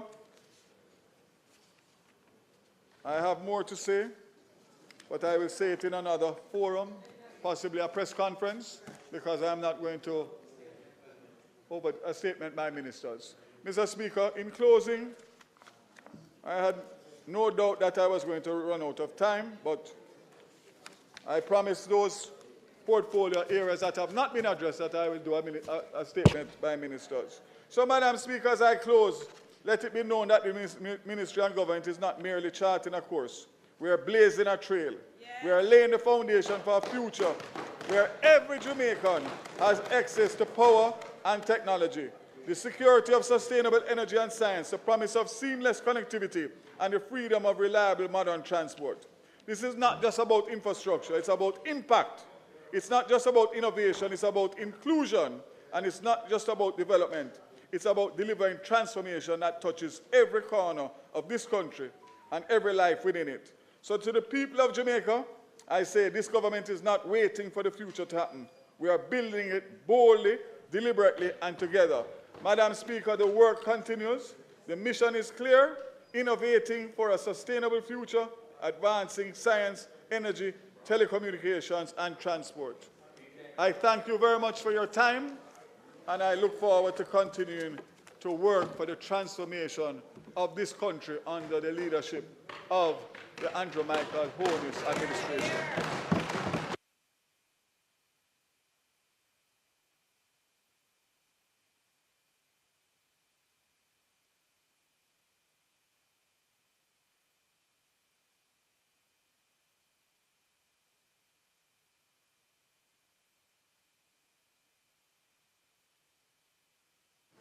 Mr. Speaker, I'm sure that the House has been treated to an excellent performance by the Minister, and we know that he wasn't able to complete all that he had to say, But as he has correctly said, statements by ministers will offer him the opportunity to complete that.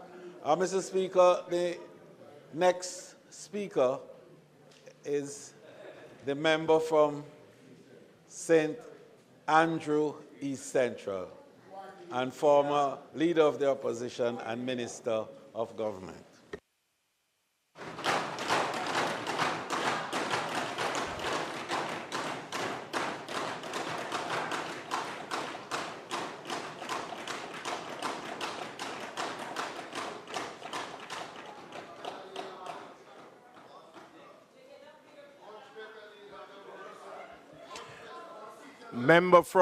Member from St. Andrew East Central. You are allotted the first 30 minutes as it is on the clock. I suggest you use it very wisely because I know you're a man of time. And then we can speak of the rest. You have the floor. Mr. Speaker, I'd like your indulgence to permit me to speak from a seat other than my own. You do.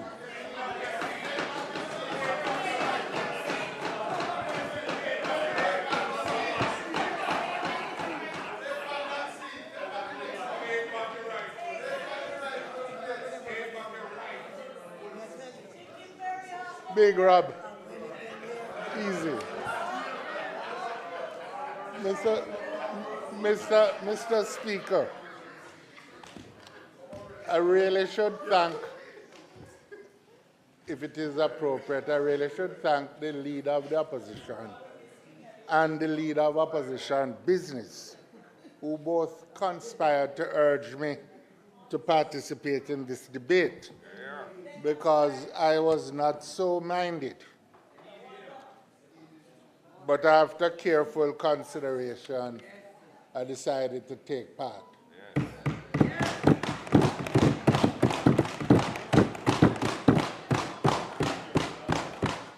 Even you, Mr. Speaker, would have heard that time come. Or at least is coming. Elections are due, and all things being equal, this will likely be my last opportunity to contribute to a debate in this House. Having been a member continuously for 31 years here,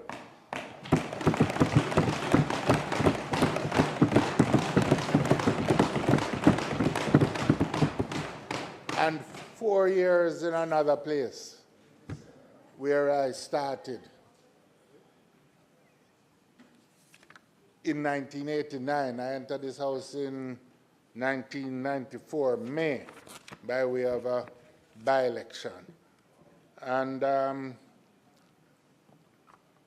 in a sense, there are many people responsible for that decision to come to the House. In 1989, the Most Honorable Michael Manley said to me, "We are going to win the election, and you can either come as an advisor or come to the Senate and join at Jamaica House." And I said, well, I would come to the Senate. I was at the university and I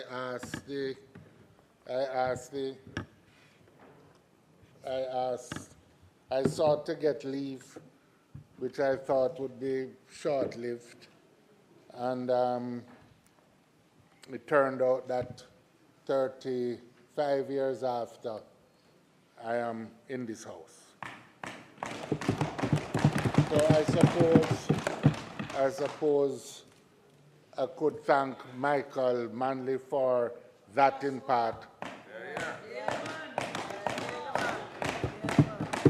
But in truth, I am here because of the people of East Central, St. Andrew, who have chosen to return me time and time again.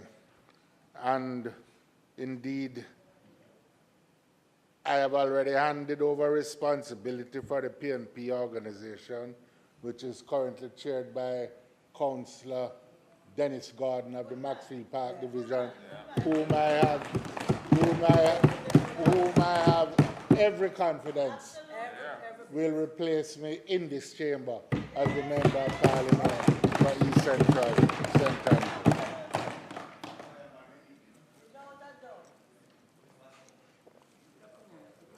I hear he has 2 candidates from the JLP.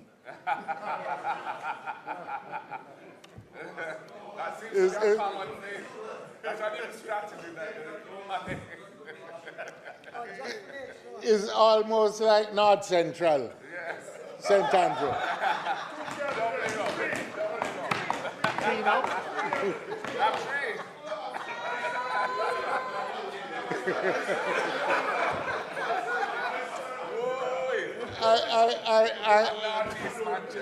I am actually, Mr. Speaker, I'm sorry, my friend, the Member of Parliament for North Central, St. Andrews, isn't here, because he's my good friend. And I have had occasion to campaign against him. I have had occasion to campaign with him. And I was wondering this time what I would have to do.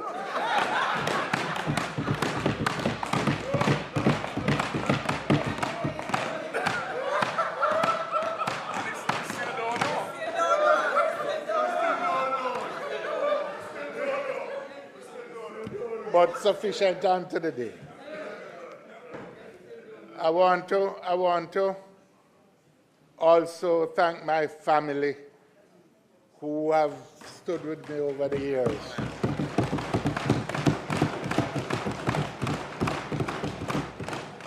My wife Sandra is currently overseas.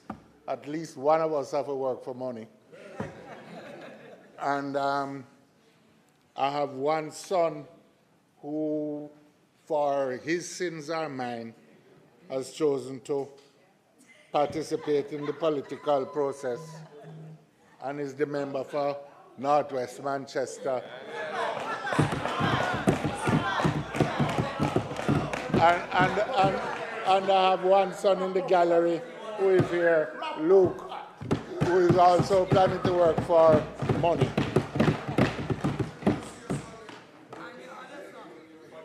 I want to also thank the staff of the House over the years. The speakers, I have the first speaker I think that I served with was Violet Nielsen. And of blessed memory, and then Carl Marshall, Michael Peart. There are others. You were one speaker, probably as was the member for South Trelawney. And we have had a varied group of persons, but I thank all of them for their service, the clerks of the House, beginning with the Venerable Edley Deans onwards. And I thank them also for their help. All of us here, and I certainly want to recognize my personal staff. Yvonne Lawrence has been with me from the very first day I went to office at Jamaica House in 1989 to this day. And Angela Amir from 1997 when I went to the Ministry of Transport and Works to this day. I want to touch an issue that I think affects others in the House. My driver, employed to the Parliament, has been with me from 1989 to this day. Richard Gordon. But the thing is, when I leave, I have the expectation of a pension. paid by the government of Jamaica, all things being equal. But our parliamentary drivers don't get a pension, and it is something that needs to be remedied. So I leave it, it's important. It can't be right for people to work 30 odd years and then be at the mercy of just the goodwill of others. I'd like also to express appreciation to the People's National Party and to the numerous comrades and friends of the party, because truthfully, it is because of the loyalty and support of the party, not mentioned in the Constitution, but all of us on both sides are enabled because of that support. But I also want to speak to the friendships that have developed on both sides of the House. I find myself at a disadvantage now, and I know it's time to step, because I have to be asking my colleagues, who is that? Who is that? Who is that one over there? I know I could come more often, but you know, when that started happening, you kind of figured, well, it's time. I know Desmond, because we go way, way back. But truthfully, and this is really where I want to stand, many friendships have been developed over the years. And I am convinced that despite the differences of political philosophy, despite the differences in temperament maybe, we are by and large in this House on both sides seeking the same objectives, the improvement of the lot of the Jamaican people.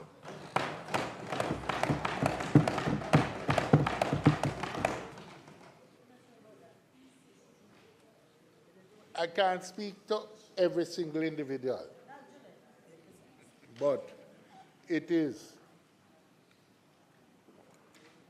and it has been a privilege to have been a part of this House, often misunderstood by persons on the outside, often demeaned by ourselves on occasion, but generally we have pursued the interests of the Jamaican people. Despite the limitations of time which you so urgently warned me of, Mr. Speaker, I'd like to share some thoughts, some of the lessons that I believe I have learned regarding the processes of governance as I have observed our operations over the years. I hesitated, as I said earlier, and still hesitate, because we are close to elections, and in the fervid atmosphere of elections and election fever, some might take offense, and I have many friends in this House on both sides of the aisle whose friendship I'd like to sustain. But fundamentally, this is my starting point. Namely, that it is worth sustaining our sense of collective purpose in this House. This Parliament, which emerged after universal adult suffrage was achieved in 1944, was the result, is the result of a common striving for rights by the Jamaican people, which gave rise to two main political parties which survive to this day. One rooted primarily in terms of its origins in the labor movement, and the other in the demand for a national movement for independence. In Jamaica's case, it is worth noting that when the terms of the Jamaican Constitution were settled by a committee of this House that was chaired by the then Premier, Norman Manley, he invited the then leader of the opposition, Sir Alexander Bustamante, to travel with him to London, where the final agreements regarding the structure and content of the independence constitution were settled jointly. We need to think about that. It was a joint endeavor in the end to achieve statehood, to achieve nationhood. And it was a shared endeavor. There was no requirement. He could have set it off by himself at the time. Maybe there are those who say he should have. I don't share that view. Because there's a point for us to, there's an example for us to observe, recognize. And that is the main point that I want to emphasize. That the overarching lesson of our years as an independent nation lies in the fact that all our great accomplishments as a nation have been the result of our collective endeavors.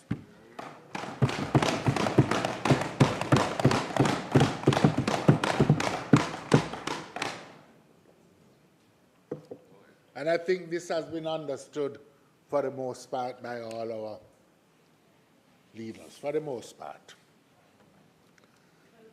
Nothing highlights this more, to my mind, than our efforts to reduce public debt and achieve sustained economic growth.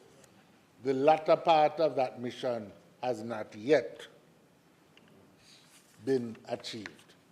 We have not secured high levels of economic growth necessary to deliver on the aspirations of the Jamaican people for a better life. As I listened to the member from West Portland describe the savings purportedly, you know?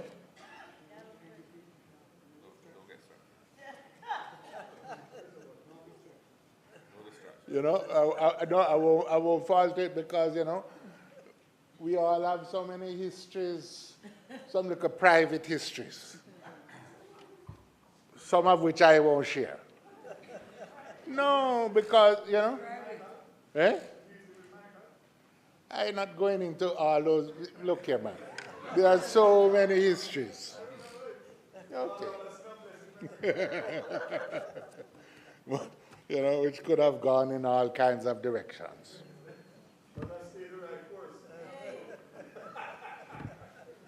You stay the course. You made me understand some basic things. Comrade is a comrade.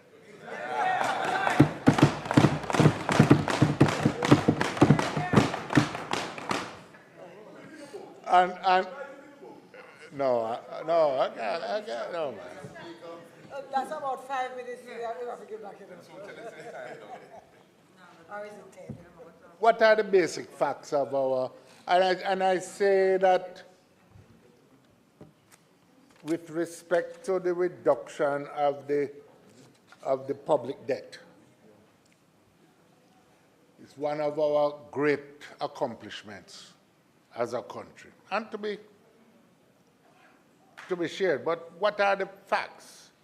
For decades, especially since the global economic upheavals resulting from the oil price shocks of 1973. Jamaica has been faced with a problem of large current account deficits in our balance of payments, and collectively we sought to borrow our way to manage, to compensate for these current account deficits. This led to a buildup of unsustainable public debt, low growth, high levels of poverty. As a consequence of these fiscal and monetary imbalances, Jamaica entered into successive IMF programs between 1977 and 1995. 20 years almost. Yes, including the 80s, from that whole period, one of the longest continuous periods of IMF supervision, so to speak. Public debt ballooned to in excess of 200% of GDP in the 1980s and brought down in the 90s into about 80% of GDP by the mid-90s, but we were still vulnerable and susceptible to external shocks and to climate-related shocks. The financial crisis of the 1990s, which was resolved without resort to external borrowing, resulted in a massive buildup of the debt, domestic, but public debt, and then the Great Recession of 2008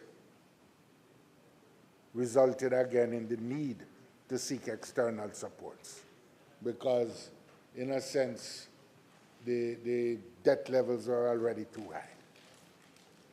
We all know what was attempted in that first, in the agreement, the standby agreement of 2010,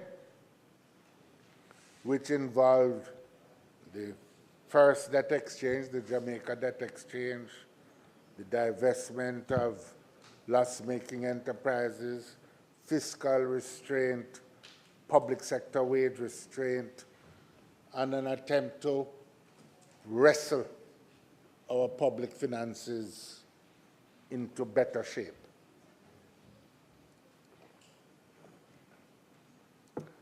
That program went off course in 2011. Having been agreed to in 2010, it was off course by 2011. The issue here is not to assign blame, but to highlight the factors that led to the success of the IMF program that was entered into in 2013. The fact is that while much has been focused on the contribution of then Prime Minister, Most Honorable Portia Simpson Miller, and myself, in my view, much of the commentary misses the essential element that resulted in the success of that program. What we miss is the significance of the united national effort that was involved.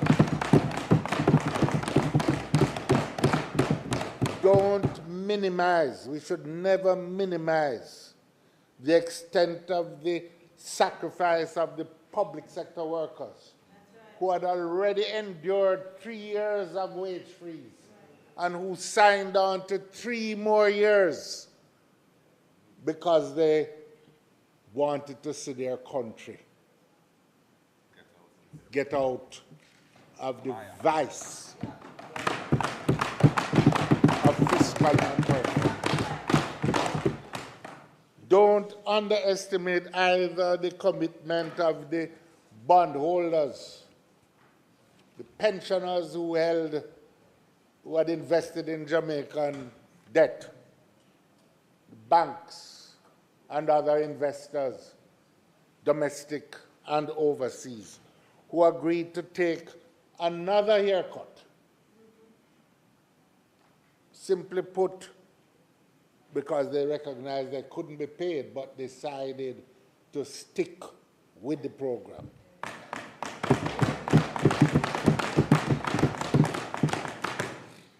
Nor should we ignore the extent of the taxation and the tax burdens. My good friend, the member for Northeast Manchester, tossed all kind of epithets every time I had to. I was having pangs of fear every time I had to come to the House and announce a further tax package to the country. He called me Papa Tax at the time. But it was the requirement of the program. In fact, it was a prior condition that we had to close a fiscal gap that was left hanging by the previous administration of 2% of GDP before they would consider a program. And what is, well, the Prime Minister went to Mandeville to promise bitter medicine in the campaign. Gave us a lecture about castor oil and eucalyptus oil. I understood his pain at the time. Sobering. Yes. What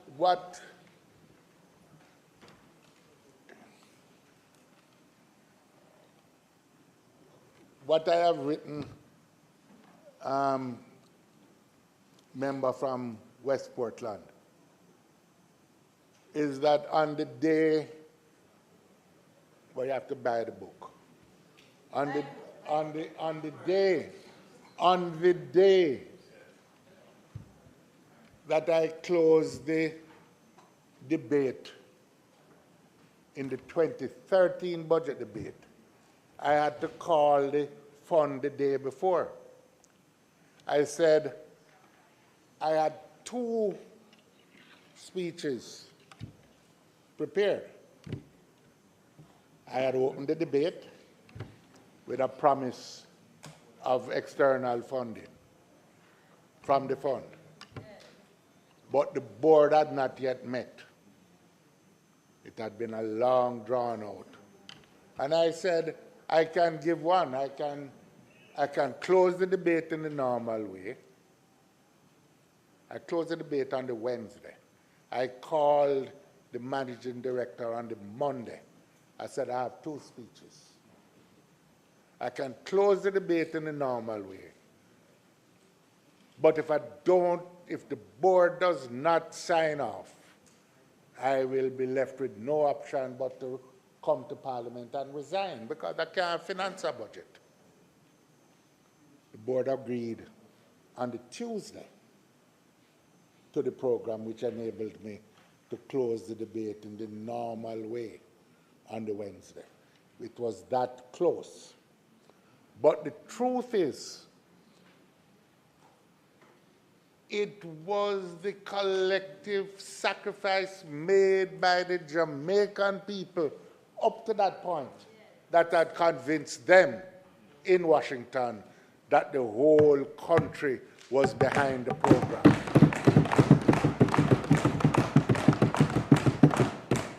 And in a time when the world economy is posing tremendous threats to the survival of small countries like ours as we degenerate into a world of normlessness and an elimination of the rules-based order. It is only this spirit of collective national resolve that is going to see us through these troubled times that are upon us now.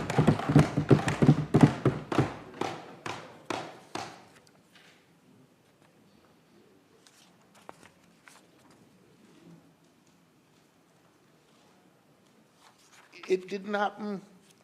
This sense of engaging in the public was not purely accidental, but it was the result of a deliberate decision to engage the population. Otherwise, they would never understand what the challenges were. And it was this willingness to be fully transparent that gave rise to the decision to establish EPOC. That's it, okay. But he's generous. Because that was an example not just of oversight, but it unified all the stakeholders.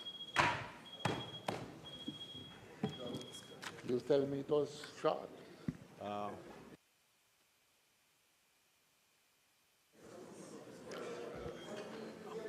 Mr. Speaker, the member's time for speaking having been expired, I beg to move in the traditional sense for an additional 50 minutes to enable him to complete his presentation. The desired request is on the floor for the speaker, current speaker, an additional 15 minutes. Those in favor? Those against? Mr. Presenter, you have 15 minutes. Member from St. Andrew E. Central. Your mic, please. Your mic. You may continue. Thank you very much, Mr. Speaker. Much obliged to you and the members of the House. But it wasn't only EPOC. There was the Matalan Committee. The tax reform effort was spearheaded by the stakeholders, and we must give them tribute. And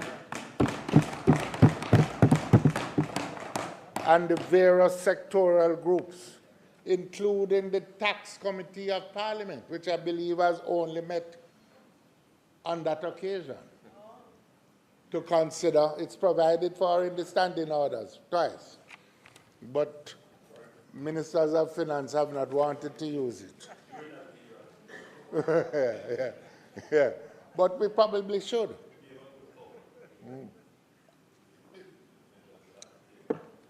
But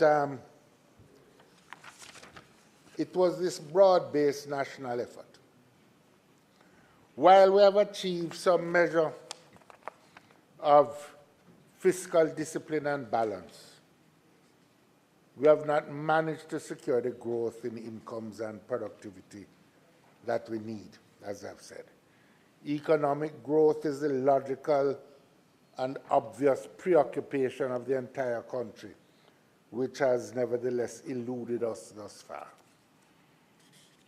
Despite the Economic Growth Council and the 5 in 4, maybe, Mr. Speaker, this would be an area for broad-based institutional collaboration among the nation's stakeholders, building on the earlier experiences of the National Planning Council.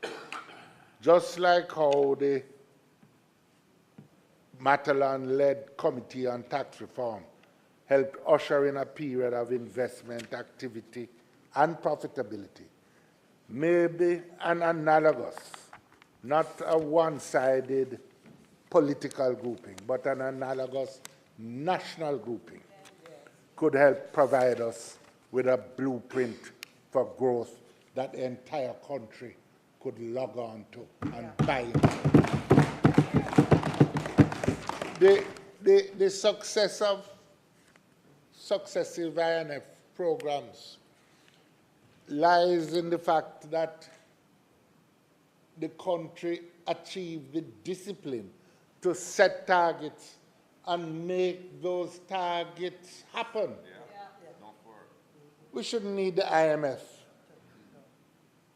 to cause us to study for an exam, because we'll do that from a long time. But we need to have the discipline to set targets for what we need to do and hold ourselves as a country accountable for those targets. The elements of the growth agenda are clear. Education has to be the foundation of what we need to do. And, you know, it's another example, fleeting, short-lived. But when after the Ray Davis Committee reported on educational reform, Eddie Siaga and P.J. Patterson agreed that it would be a joint endeavor. But it lasted, we didn't sustain the effort. The finances weren't forthcoming and crises came upon us. But education remains the fundamental starting point. Lower energy prices, I am pleased that in that regard, that's the second element, and in that regard, there's a recognition that there is need for some national collaboration. Public sector reform seems to be forgotten, but necessary as a critical third element. It still takes too long to achieve critical decisions within the public sector. Too long. We have to modernize agriculture. We need to incentivize capital investment for companies which suggests another round of tax reforms. We need to incentivize the investment in fixed capital, but also in human capital, in training. There needs to be some sort of tax relief for companies that engage in on-the-job training of their members. And we need to recognize now that we have to develop industrial policy. We have to pick winners and develop industrial policies for those sectors that are going to make the economy grow. We can do it. And we can do it if we set ourselves the quarterly tests, not the fund. If we set ourselves the quarterly tests in each of these areas so that Jamaica can become the gem of the Caribbean, achieving 5% and 6% growth that is needed if we're going to narrow the gap between ourselves and our other regional partners. There are some other areas and examples of our collective effort. Perhaps the most significant one and most salutary and inspiring is the Electoral Commission of Jamaica. Maybe many in the current leadership of the House or in the House may not be aware of the history that gave rise to the ECJ. The immediate antecedents go back to the suspicions and complaints about how enumeration was done in 1967-66. You had prescribed areas and non-prescribed areas with different modes of registration. You could remember all of that. There was the gerrymandering of constituency boundaries, and all of that led ineluctably, inevitably into political violence, which became unbearable. Thankfully, good sense prevailed. With the encouragement and prodding of other stakeholders, the parties decided to establish the Electoral Advisory Committee, the precursor to the currently existing ECJ. The structure of the EAC and subsequently the Electoral Commission is important, with a mix of party representatives, the so-called nominated members, and the independent members, the selected members. For it reflected the fact that it wasn't just the parties that needed a clean system, it was the country as a whole that needed a clean system. But more importantly, I think, Mr. Speaker, is that the formation of the EAC gave impetus to the transformation of what I call a dangerously partisan political culture that had developed. The countless hours spent by political representatives together trying to make the system work, to identify people of independence acceptable to both sides, having been, once we had been consulted by the various governors general. We recognize that no one party in office should try to exercise ownership over the body politic. Rather, we would recognize that we were joint tenants in a collective national endeavor. Changes, new institutions were built. A peace agreement in 1989 was signed by then Prime Minister Siaga, just before the elections, and leader of the opposition, soon to be Prime Minister, Michael Manley. The Political Ombudsman Act was formed in 2002, and I can speak to that because I spent many hours myself, having been designated by Prime Minister Patterson to meet with Mr. Siaga to settle on an appropriate office holder. It took literally months before we settled on Hera Blair as the person to be chosen. We established conventions that required Parliament to cede its authority to the ECJ regarding electoral matters, including the determination of parliamentary boundaries. The result has been a growing confidence in our electoral system, the virtual elimination of political violence, and an enhanced reputation for Jamaica's electoral democracy in the world at large. Against this background of history, I don't know myself how it could occur to one side to eliminate the political ombudsman, which had been constructed so carefully by decades of political discussion and togetherness. You were part of the EAC. You know what it took, and others here too. We can do better than that. Let us not forget the lessons of our history.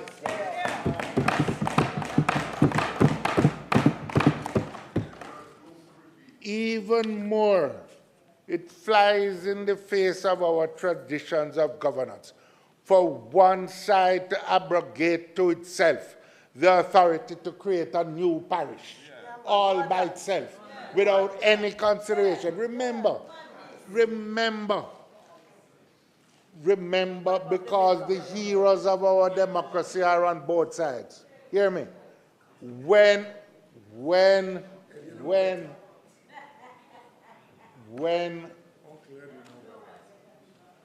in 1983, the PNP boycotted the elections, Like it, don't like it, right or wrong. 83, 83. You were born. You would have been. No, but no, forget it. What was significant was that Eddie Siaga amended the law to enable the PNP to participate in the EAC by saying the person who was previously leader of the opposition would have the rights and we continue to function. There were lots of inter-party discussions that took place. Eddie Siaga, who had all the seats in the House, consulted about the appointment of the independent senators. At the time, it was a recognition that despite that there was this jolt in it, it was important to preserve the collectivity of our endeavor.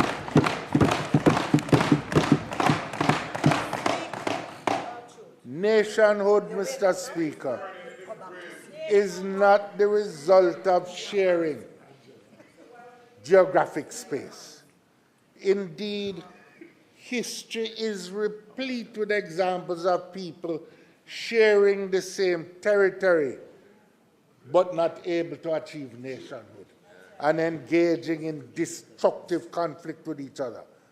We see what happened in Yugoslavia, former Yugoslavia, Serbia, Bosnia, where ethnicity and religion paralyzed the possibilities of nationhood. In Northern Ireland, building the Jamaican nation requires the application of good governance, principles of accountability, transparency, integrity. It must also be premised on principles of participation, giving citizens an opportunity to be part of the decision-making process, inclusiveness and equity, and a sense of social justice. The essence of nation building is the creation of shared loyalties and trust in our authority and political structure. Most of all, we have to trust each other. And let me just say this. I see a hole in your hammer. Hold on. I crave your indulgence, Mr. Speaker. I need just 2 minutes of your time. Speaker, member, your time, your additional time is up, but we will allow you an extra 5 minutes to complete. You may continue.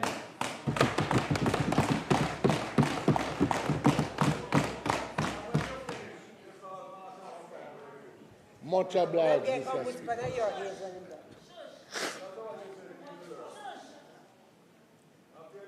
Let me just make this point, Mr. Speaker. In seeking to build this collective ethos, the integrity of the political leadership of the country must not be in doubt. It is vital if we are to build trust.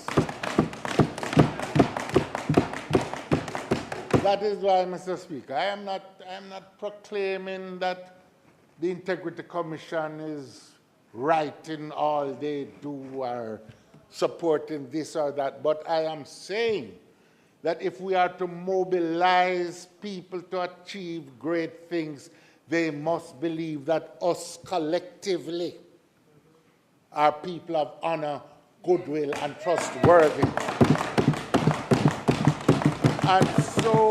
And so we, as much as anybody else, need an integrity commission that works, because it is that which will assure the country that we inside here are people who can be trusted, by and large. And we need that, because we do as much damage to each other with allegations as anybody else. So we need the independent body, but that body needs to function.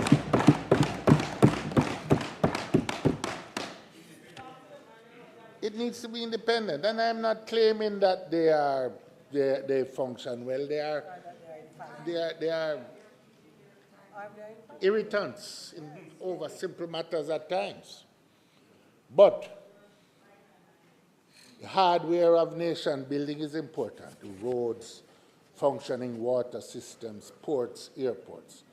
As important, however, is the software of the human relationships, the shared attitudes and values of our people, the treatment that we get as citizens at a bank, at a police station, on the roads, in the hospital, in the government office, how workers and management relate to each other, how we share the benefits of our productive effort, how we protect people's access to good health care, good education, security, etc.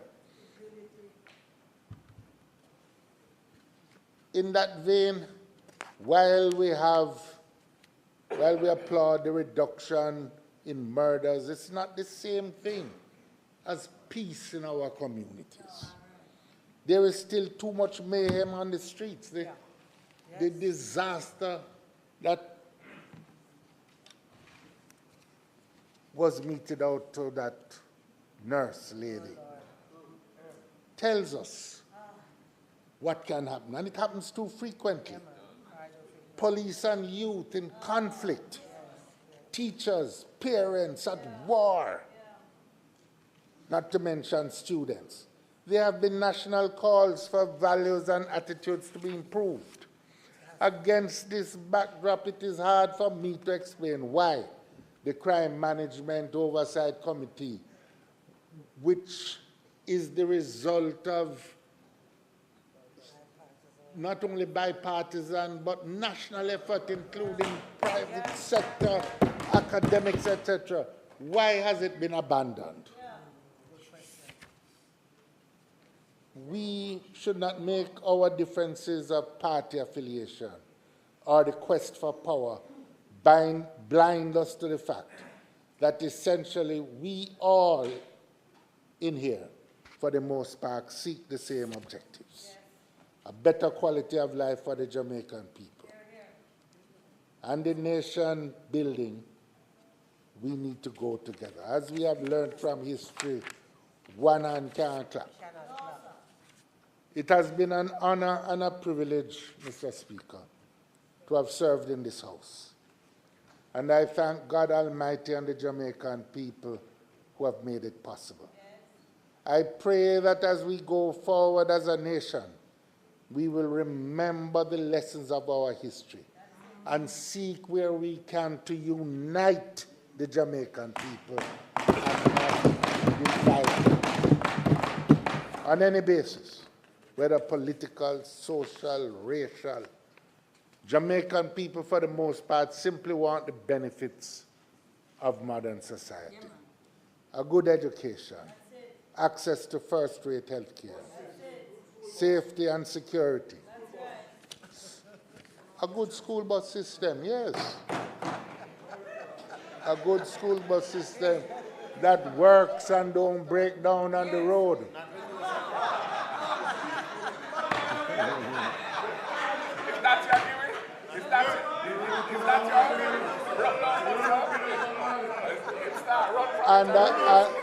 And a social and physical environment that affirms our humanity. Yes, we have underinvested in justice. No, we have over a long period of time. We may have different views about programs and policies, but ultimately the objectives ought to be the same. And we must learn to collaborate if we are to thrive as a nation. I want to thank God Almighty and all my friends in the Parliament, past and present, for the opportunity to have served. May God bless you all in your endeavors as you go forward. and may God bless Jamaica, land we love.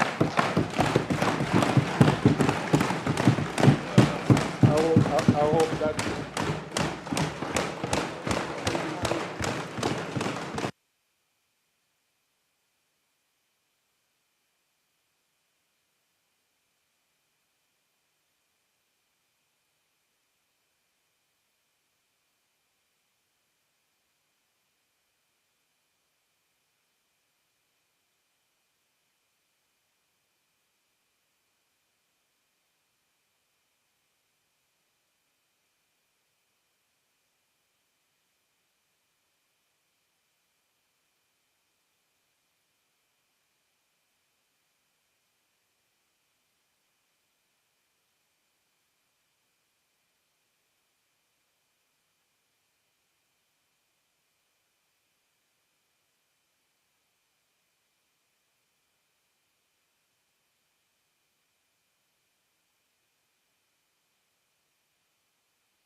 Mr. Speaker, I'm sure that this Honorable House has been treated to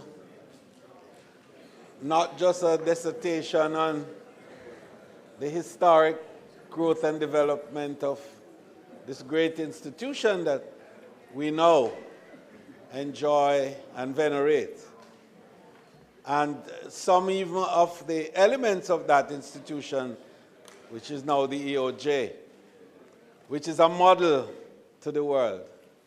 It certainly had its early years with the benefit of ideas from members of this Honorable House of the past, and indeed even of some in the present, such as the member from East Central St. Andrew. I want to thank him for the perspective that he gave, and we want to wish him well as he goes into the next phase of his contribution to this great country and to cosmic Earth. You know, interestingly, as I congratulated him a while ago, I recall the period before he actually got into this Honorable House, when I was instructed by the then Prime Minister to visit the then leader of the opposition, Michael Manley, at his Washington residence to discuss the issues of the constitutional reform as early then as in 1983. And I met Peter Phillips then, and the then leader, Most Honorable Michael Manley, said to me, as a good man, work with him. At that time, we were around just about the same age. and that's why he could speak the way he did a while ago. Because we worked with him from a different perspective, respected each other, and appreciated the contribution that each had to make in our space. So, Mr. Speaker, I beg to move for the suspension of this debate until Tuesday, the 27th of May at 2 p.m. Mr. Speaker,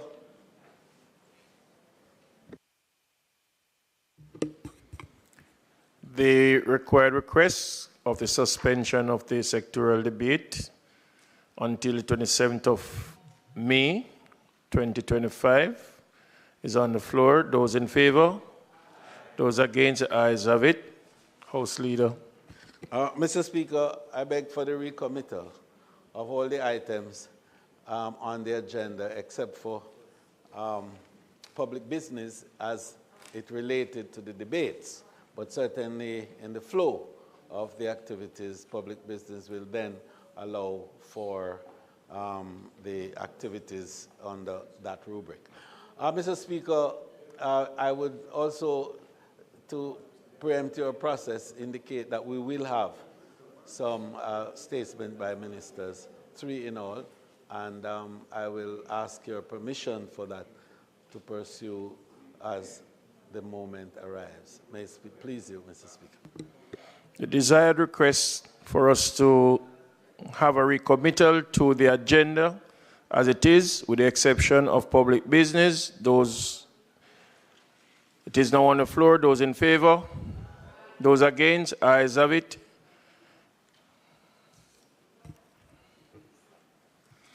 Statement by ministers. Mr. Speaker, is it intended to have 3 statements today? One by the Minister of Gender, Culture, Sports and Entertainment, another by the Minister with responsibility for works, and a third by the Minister of Labor and Social Security.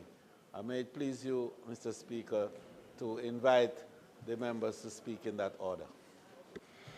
The request is on the floor as per the statement made by the leader of government business, and we'll take the speakers in order. Madam Minister. Thank you, Mr. Speaker. Before I make my presentation through you, I want to say respect to Dr. Peter Phillips and to wish you all the best, and just to indicate that we have had some good times together. I just want to, a little anecdote.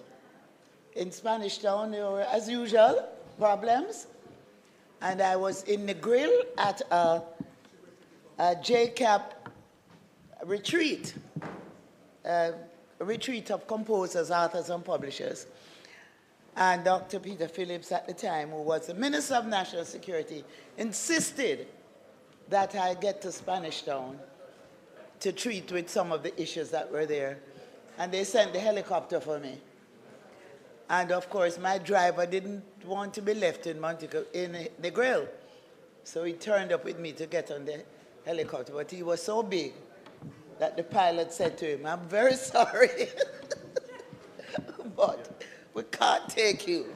I'll never forget that story. Raymond was so deflated. But I just want to thank you for your service to Jamaica. So, Mr. Speaker,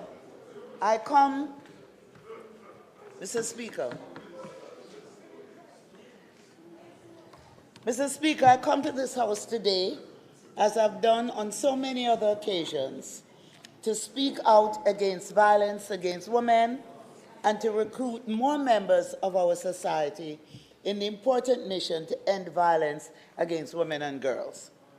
I know the entire House will join me in condemning the most recent acts of violence against women that have been brought to public notice, including the horrific killing of 9-year-old Kelsey Farragon from my constituency, the University of Technology student Anissa Dilworth, who was reported missing and whose body was recently discovered, and the seemingly random, brutal attack on a defenseless nurse by a coward holding a gun.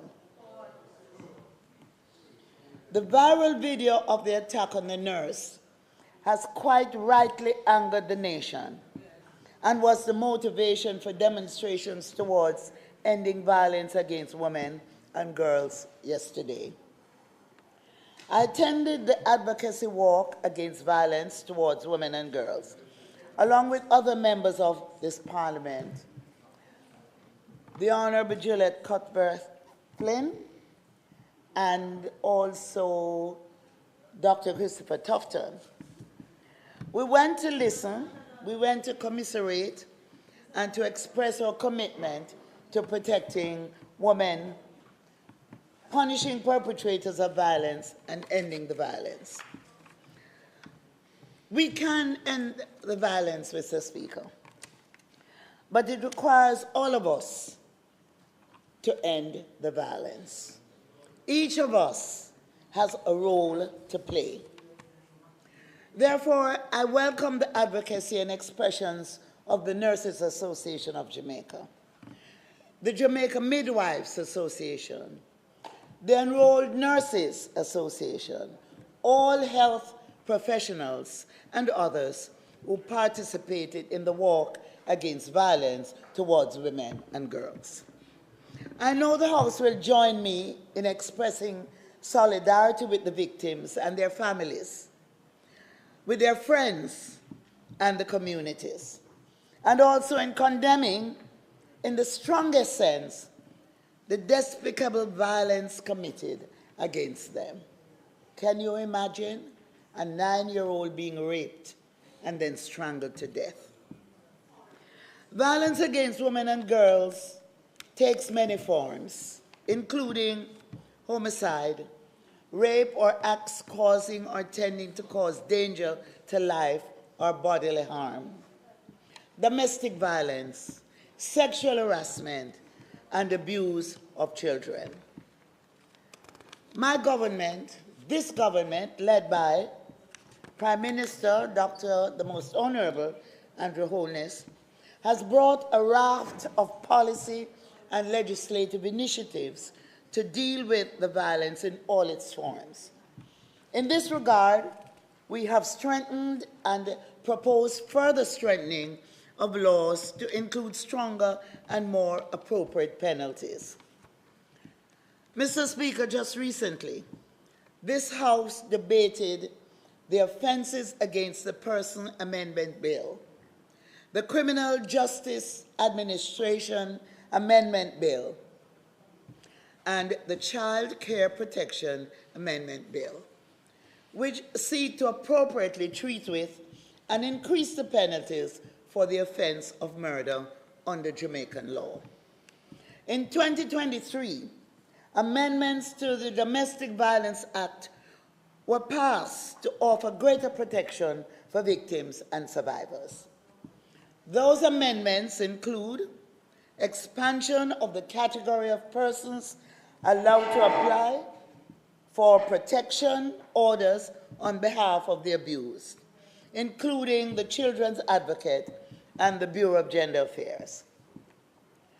The court can now direct respondents to relinquish to the police any firearm or weapon which a respondent may have in his or her possession or control, and which may or may not have been used. Also, the penalty for breaching a protection order has been increased to a fine of $1 million or imprisonment for 1 year.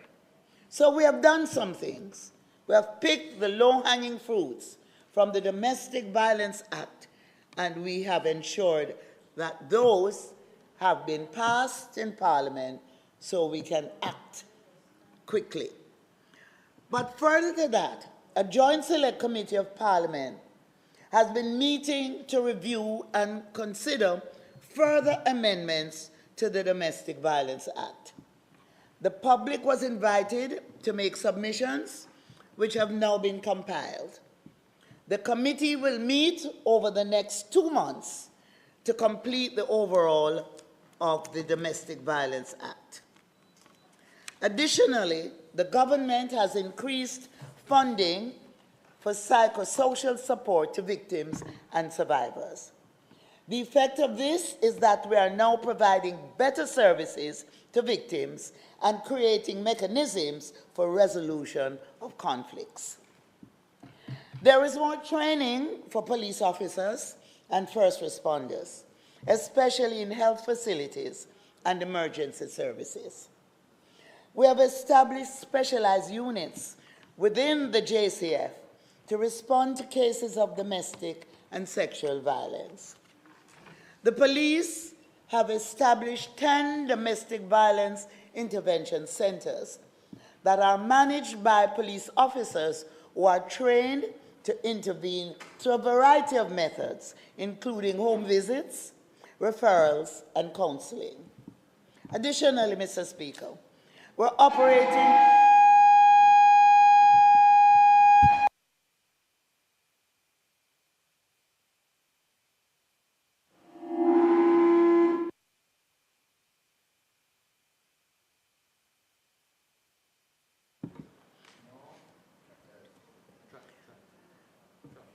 Mr. Speaker, somebody's mic is on.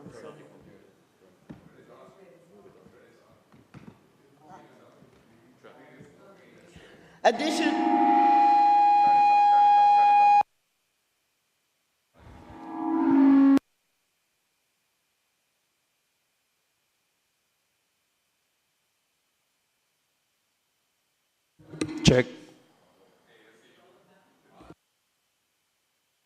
Check. Try, madam. One.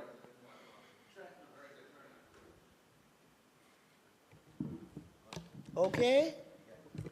Okay, is there any mic in the house? Mics give trouble? No, it's good, it's Michael, not Mike. Not Mike, right.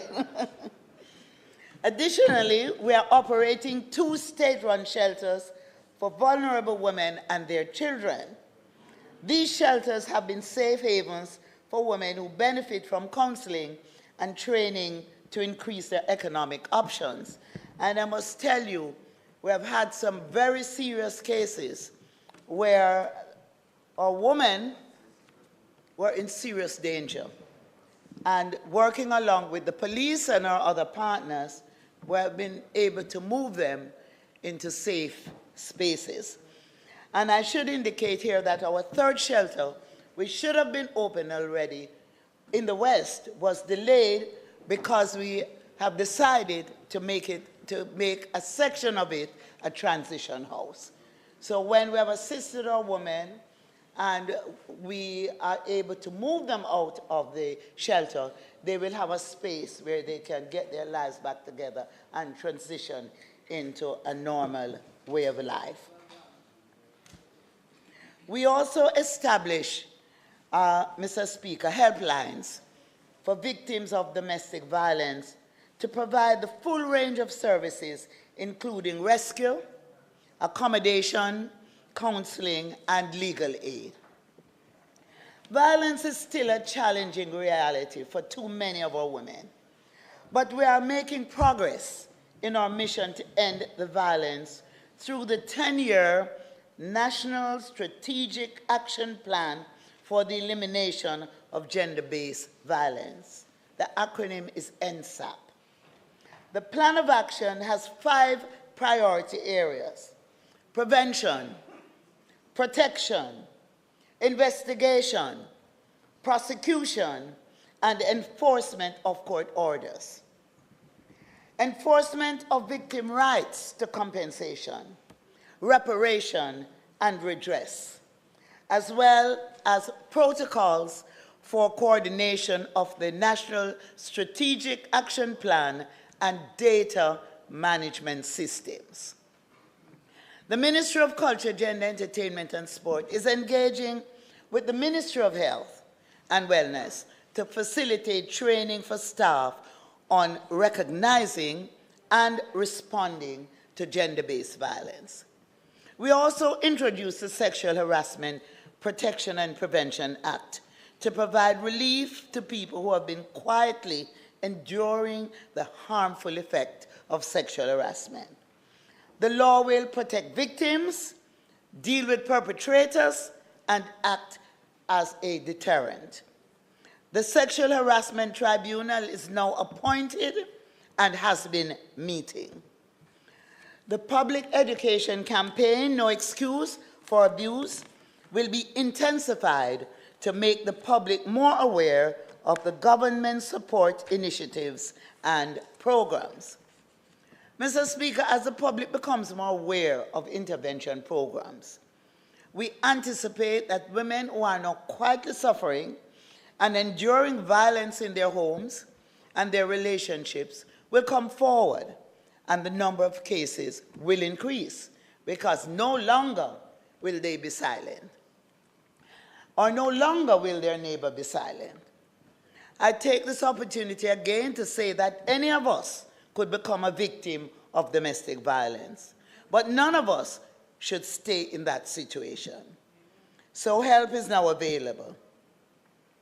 I also take this opportunity to encourage all of us to do something to end the violence in our country.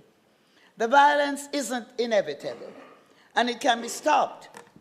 We have seen the dramatic and welcome decrease in all crime, including murders, in our country. This gives me hope, Mr. Speaker, as we continue our mission to end violence against our women and our girls in Jamaica. Let the advocacy walk against violence towards women and girls not only be symbolic, but a call to sustained action. Let us all, men and women, rise with one voice. Enough is enough. It's not about political parties. It's not about religions and denominations. It's not about a divided country. It's about a united country. We will all work together to end the violence. So let us be united in the fight against violence against women and girls.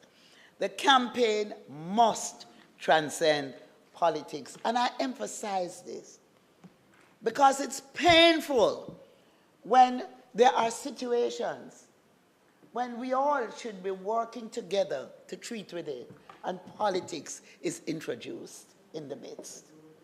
And I'm appealing, although we are in an election period, I'm appealing that we not be tempted to do that. It can be very distasteful. So let us unite to rid the nation of this scourge. We must all join hands in unity and be the change to end violence against women and girls in Jamaica.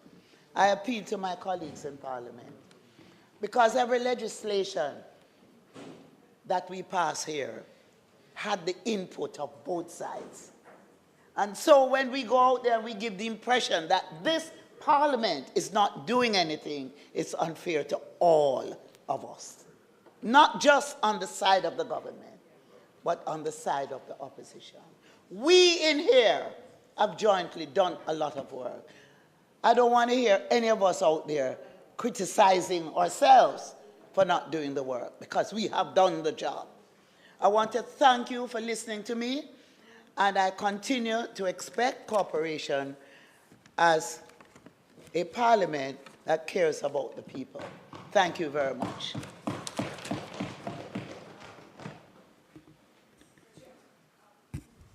Mr. Speaker, I stand to congratulate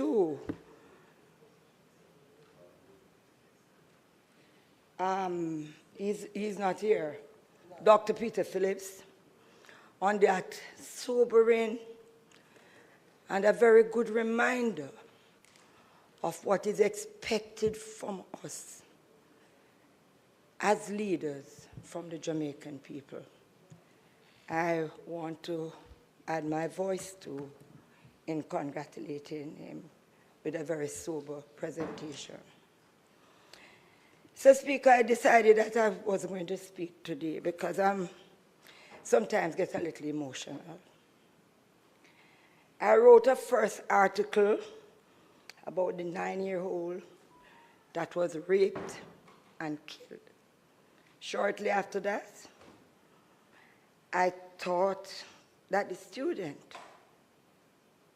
Anicia, would have returned home safely. Believe me.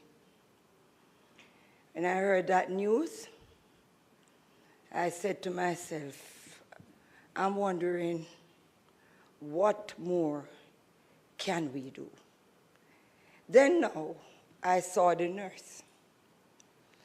That was not just only battered, humiliated, and will have to live with that scar, not just the physical scar, but that mental scar for the rest of her life. Well, Mr. Speaker, it is not, and I'm going to say it very deeply now, it is about all of us as men who have tried, whether it's physical, emotional, to abuse women, either by words or by deeds. And we have to go beyond, because that is how it starts. It starts sometimes with verbal words till it becomes physical and it becomes mental. Mr. Speaker, we have done a lot of things in here, but there's much, much, much, much more that must be done to protect our women and girls, and more so too, in silence, some of the young men who are being abused and feel afraid because they feel that they are going to lose their masculinity. Mr. Speaker, values and attitude must come back in this country. We have lost respect for women and girls. There were times when we used to say man a man, and you can beat up on one man.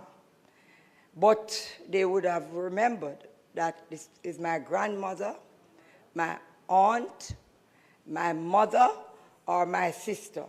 When you're at school, if you touch a boy's sister, you can't go home because I'm going to lay with you. What happened to that kind of gentle, as you said, society? What has caused us to become so barbaric that we can now don't even remember the gender anymore? And we are not just killing, we are raping as if there's a revenge carrying for women and girls especially. Something is psychologically wrong.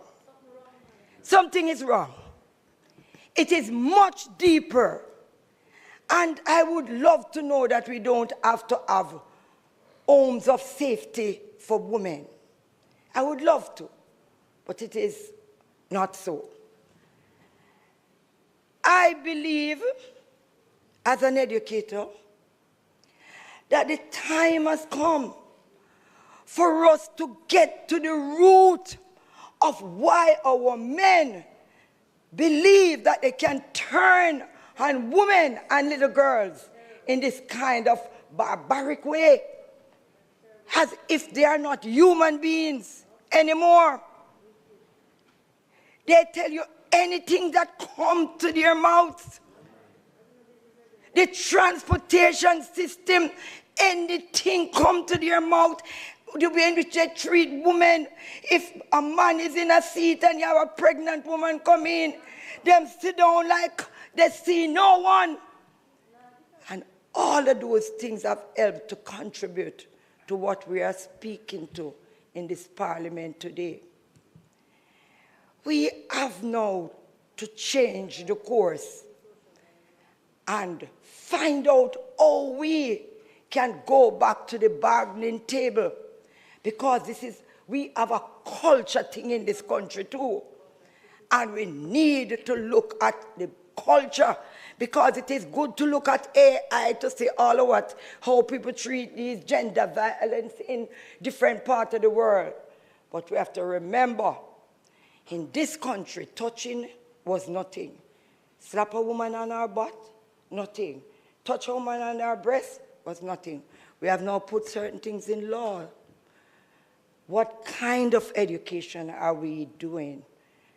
I was told that the Supreme Court or whatever court down there is full of young men who have committed sexual abuse. Some of them don't even know them name properly. It means that we are not doing it correctly. We have to get back to the drawing table.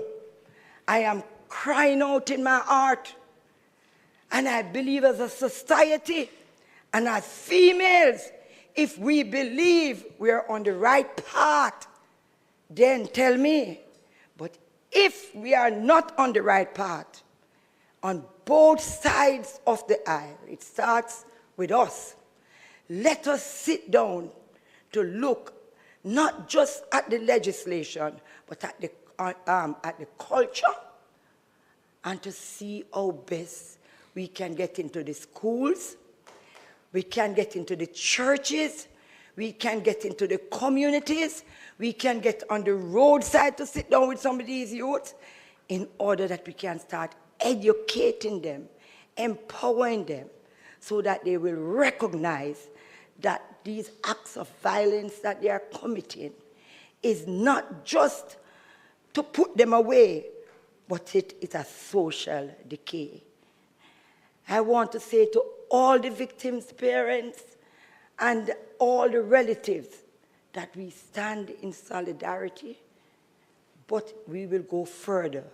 We are going to ensure that the People's National Party make sure that we protect our women and girls.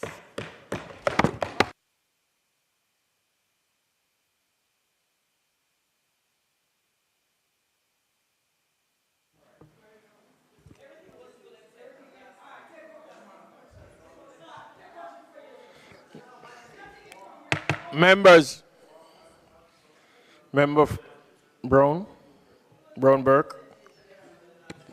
Thank you very much, Mr. Speaker. Mr. Speaker, I could not sit and not say something on this matter because it's something that I believe touches so many of us as women. And men, but we know where the problem is. And I think part of what we have to really be honest about is the kind of society we are trying to transition from. Yes. Because the member just spoke about the culture. And I believe we have to recognize what the issues are to be able to deal with those issues so we can make the change we want to see. And so the first thing I really want to do also is to thank everybody who protested in whatever way that they did. Whether they went out to march, or did it on social media, whatever they did. Because I want them to know that their voice really means something. It means that we are not prepared to continue turning a blind eye to anything of this sort.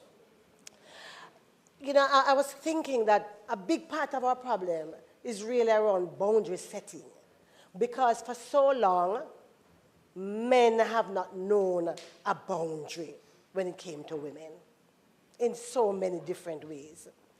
And somebody was complaining about what was happening at a school earlier today that reminded me of this. And I believe that in every facet of life, if it's in the church, if it's in school, in our communities, we have to remind people that the boundaries have to be set.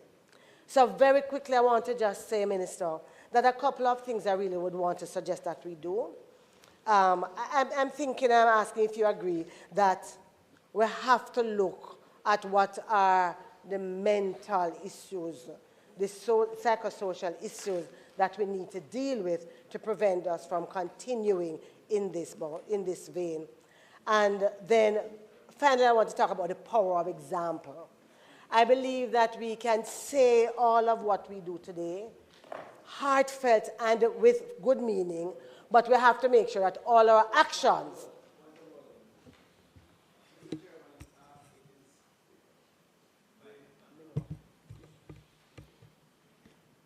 The standing orders does require and make the point with regards to statement by ministers, and we by convention allow for a response from the opposition, particularly the spokesperson on the subject. I recognize that this is a very emotive matter, but it's beyond emotive.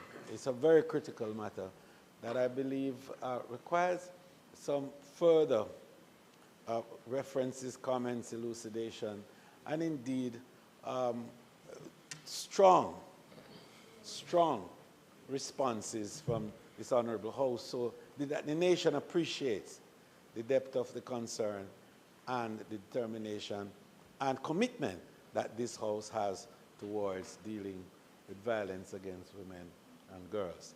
And so for that reason, I'm moving, Mr. Speaker, that we allow some latitude for members to to allow for members to express themselves and to not be in breach of the standing orders. So I therefore move for a suspension of the standing orders to allow for members to speak and participate more in this statement by Minister Element. So we treat this as a special moment, Mr. Speaker. May it please you. The request is on the floor for the suspension of the standing order in this matter for members to participate on a wider scale. Those in favor? Aye. Those against? Ayes have it. Madam, you may continue. Thank you very much for that, Mr. Speaker. Huh? No, I will not. In fact, I was about to end, and I will make sure I do it. I don't want to thank you for the graciousness of suspending the standing orders. I was speaking about the power of example, and I'm reminded by what the member from East Central St. Andrews said about the responsibility we have and the weight that rests on our shoulders as members of Parliament in terms of the example we set and the things we deal with and how we deal with them. And I'll be honest to say that when I saw the video, and in particular, where he went back and stomped on her head, there was one other video that it reminded me of a gentleman with a stool hitting a lady again and again and again. And today, I stand to say that we all, anytime we resile from the courage that is demanded of us as members of Parliament to stand up in the face of any such wrong, that we should be ashamed of it. And I want to just say to every single one of us, let it not happen again. Let us use that and this as two similar incidents that require every single reproach from us, and that the individuals, perpetrators, be brought to justice. Because we are talking about an inclusive society where, regardless of who it is, because if we allow some to go free and pretend nothing happened, then we become hypocrites as we speak about this one. And I mean, I end.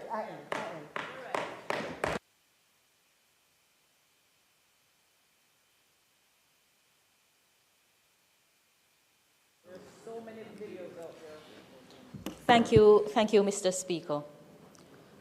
Mr. Speaker, we are a parliament with a constitutional duty to pass laws for peace, order, and good government. I think it's important for us to remind Jamaicans that we do have a strong legal framework to deal with violence in the country. We have numerous offenses on our statute book. The offense of rape, abduction, murder, wounding with intent, assault occasion in bodily harm, you name it. And they carry severe punishment. But you only get to a conviction after, you only get to sentencing after a conviction. And you only get to conviction after proof beyond a reasonable doubt. It requires the cooperation of all Jamaicans to ensure that perpetrators are brought to account. Every time we hear news of a horrible crime being committed against our women and children, we think it could never get worse until we hear it again. And what has happened over the last week or two, is another reminder of our need to come together. You know, it's so easy to point to the finger of blame and to say, make statements with subliminal messages.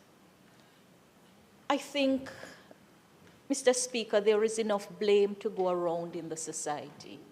We're not going to get to the kind of solutions that we require if every time we get up to speak, we're speaking to the finger of blame, point the finger of blame.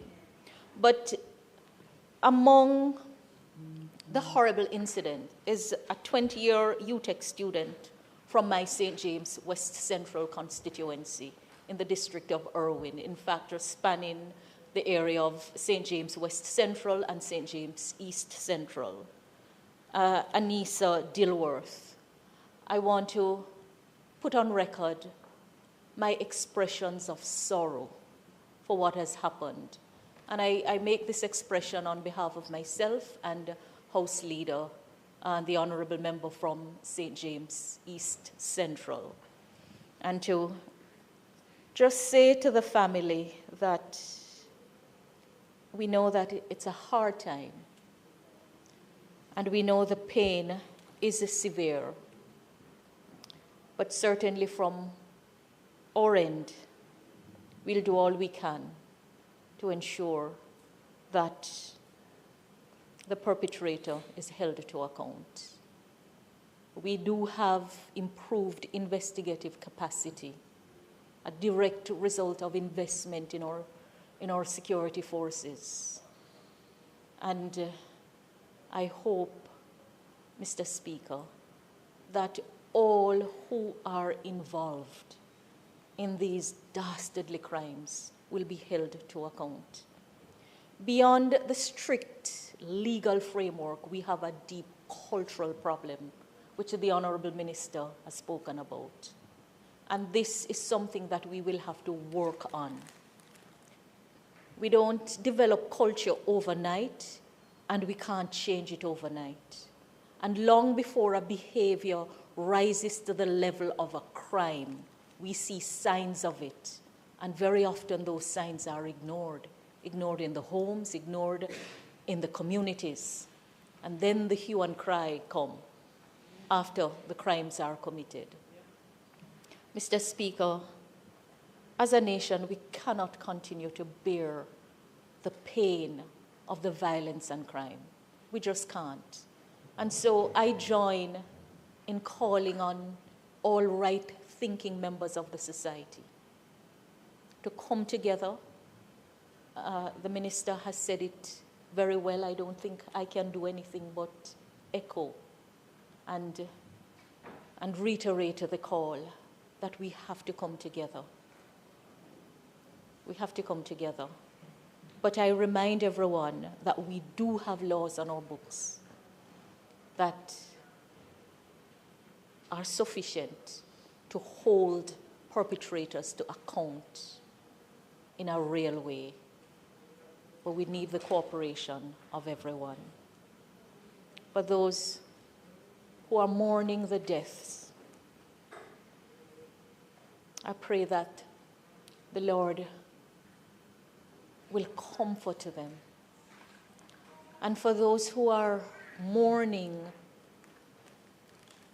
the hurt of the existing victims, I pray for comfort. We have to come together as a nation. We can't continue down this path. We make good progress, and then you hear an incident almost blowing it out.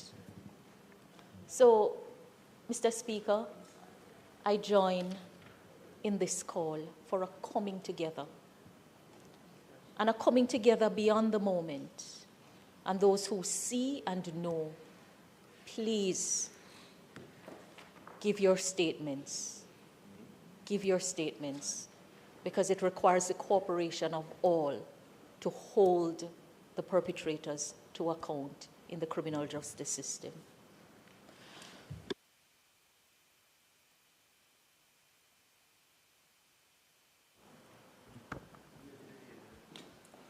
Mr. Speaker, I sat there and I listened and I reflect on not just the recent events, but a series of events that have taken place. So this morning, when I was asked by the principal of a school in my constituency, the Kalalub Muse Basic School, to attend a prayer session for the children. It's a basic school. The Prime Minister knows it. We have had occasion to go there. The same principal Prime Minister that prayed at the house opening. She's very passionate about children and about our community and the school. But when she invited myself and the council and others, pastors in the area, to come to this morning's event, I readily accepted, because it really has touched me as it has touched so many other persons. And people are just wondering, why and how would someone rape a 9-year-old? I mean, I have, my daughter is 14 going on 15, way beyond even 9, but it's still unimaginable that that could happen to any of her children. So a 9-year-old just doesn't make sense. It just senseless. And so when I went this morning and I saw the little children and the innocence and the face, and it really was challenging. They asked me to speak, and I was very short, as I'm going to be short here now, which is that I agree with the minister in her statement that we shouldn't make this simply a political event. We really need to, all of us, is to show the right amount of contrition, understanding, sensitivity about what is a national problem. We can't see it any other way. It's a national problem. And we're going to have to find some solutions. The member before me just spoke about the plethora of laws that exist and the various crimes that are provided for in sentencing. And an appeal that we all come together to work together to find answers. And I'm going to raise a point, and it is not intended to be political, but because I think it's still current and we still have an opportunity to rectify something that could elevate all of us.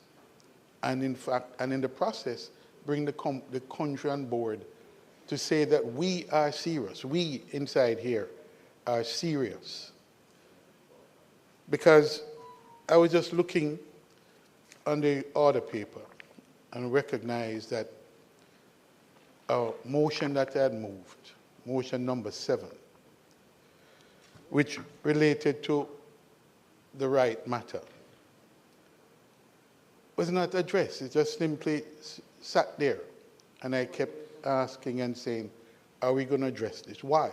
Why was I asking that, and why am I raising it even now, as I acknowledge that this is not for political, it's really about for all of us, which is this. Even as the member who spoke before me spoke to the laws, the criminal laws that exist.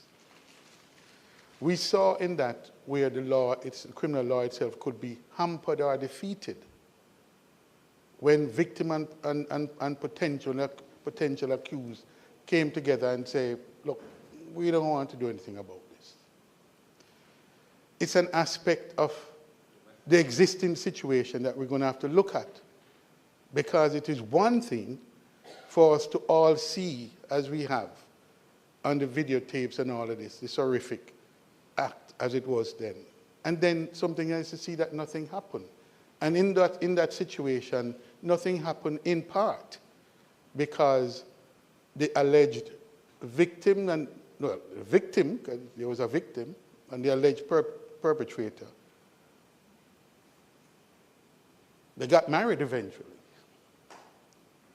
But the cooperation that the law needed to take its course was compromised, I suggest. But there's another aspect of it. What happened? We can, right. So look, I don't want to get into it. So my question is this, but you'll hear why I bring it up. I know you're nervous about something. I hope you hear where I ended and the question I'm asking. I know it makes some people uncomfortable, but I put it on the order paper. You know how long it has been on this order paper? How long? From the incident occurred. 2021. Let me say where I'm going next, which is, when the public hears us talking in the way that we are now talking, which we should, the question is, are they serious? Are we serious? Are we serious? They're going to ask that question because we had an opportunity. The motion simply asked that we put this to the ethics committee. That's what the motion asked. To look to see, to discuss. Not the question of whether we have to decide whether he did it or not, but there is a widespread belief, even among ourselves, that one among us was involved. Even among ourselves, there was a widespread belief that one among us was involved. And so the question, what I sought to do was to say, no. Can we have, well, listen. If we feel uncomfortable, fine, but let me say this. The people are going to say that we are hypocrites and that we can't deal with our own. Yes, you can, yes. So, no, fine. So I'm saying, the thing is on the order paper still. How are we going to deal with it? This is still on the order paper. How are we going to deal with it? Still on the order paper. How are we going to deal with it? Still have an opportunity. So, Mr.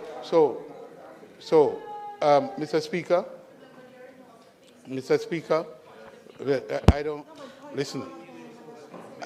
We can make this a point, counterpoint. I'm not interested in that. I'm simply saying that the resolution is still on the paper, and we are saying what are we going to do, and how we're going to address it, because there's a gap when one among us is involved, whether acknowledged or unacknowledged. How are we going to deal with it? And the criminal law, what I'm pointing out, is not sufficient in certain circumstances. So where the gaps exist, we need to fill them, and we need to address them. So we have them, yes. So this Parliament have to decide how it deals with its own in those circumstances. It has to decide how it deals with its own in those circumstances. All right.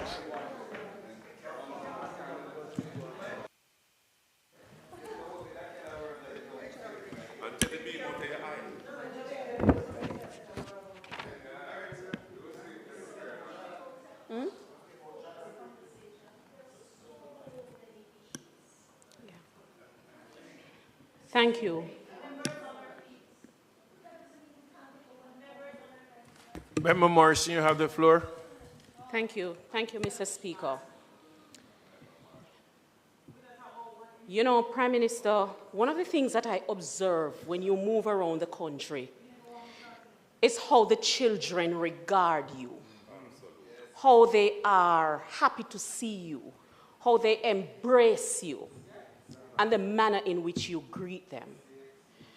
And you are their safe space, and in you they find a safe place. And that is why 2 days ago when I spoke to you, Prime Minister, and I asked you about the incident in Spanish Town, You know that community very well, born, raised there. I asked you how you were feeling about it, and you responded one word: gutted. And that, to me, captures the myriad of emotions. And I know that you will continue to take swift action. And I'm sure across the divide, we are all committed to doing this by strengthening the legislative process as the need arises. Mr. Speaker,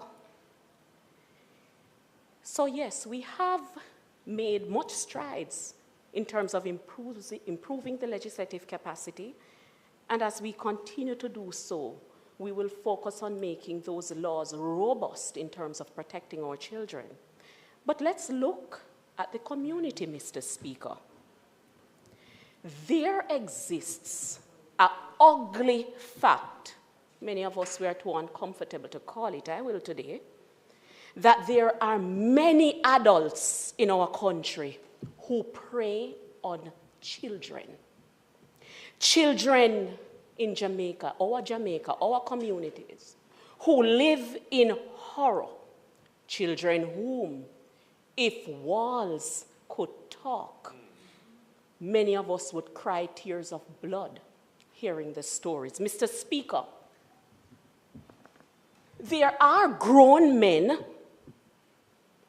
and I will say this in the vernacular, there are grown men who are little pitney them like.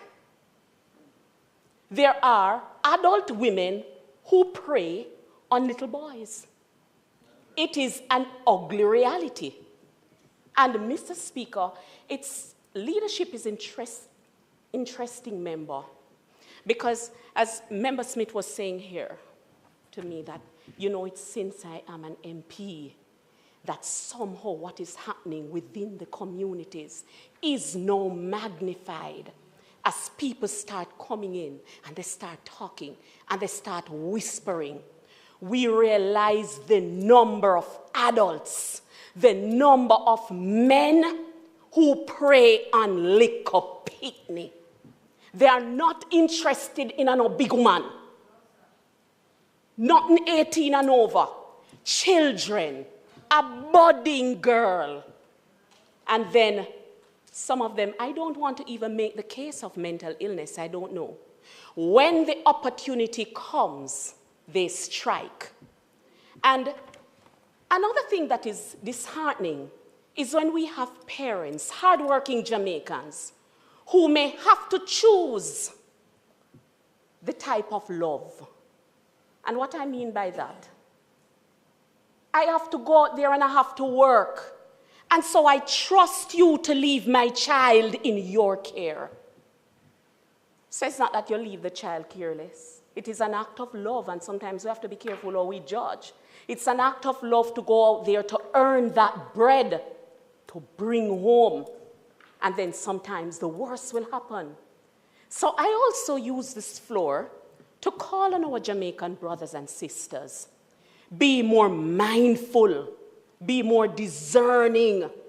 Because you see, in this era of social media, sometimes you leave your child with your neighbor, your friend, a family member, and they spend more time on their cell phone or on their device than actually watching the child, looking out for the child. These are ugly realities, and back to the treatment of our children. Sometimes we hilariously refer to men and women who prey on our boys and girls. We look at them and we talk about kids' meal. How did that ever become a joke? Huh? To be referring to a sexual predator as someone who likes kids' meal, it should be condemned in the strongest way. Mr. Speaker, another thing that we have to discuss in this House is that more often than not, the community knows. The community sometimes, many times, is aware of who the pedophiles are. They know about that little girl who is being molested. They know about that boy who is being molested, and nobody speaks. And sometimes families know about it, but nobody wants to bring down shame and scandal in the family. And so husbands are protected, uncles are protected, sons are protected, sisters are protected. Are we ready to have those uncomfortable conversations?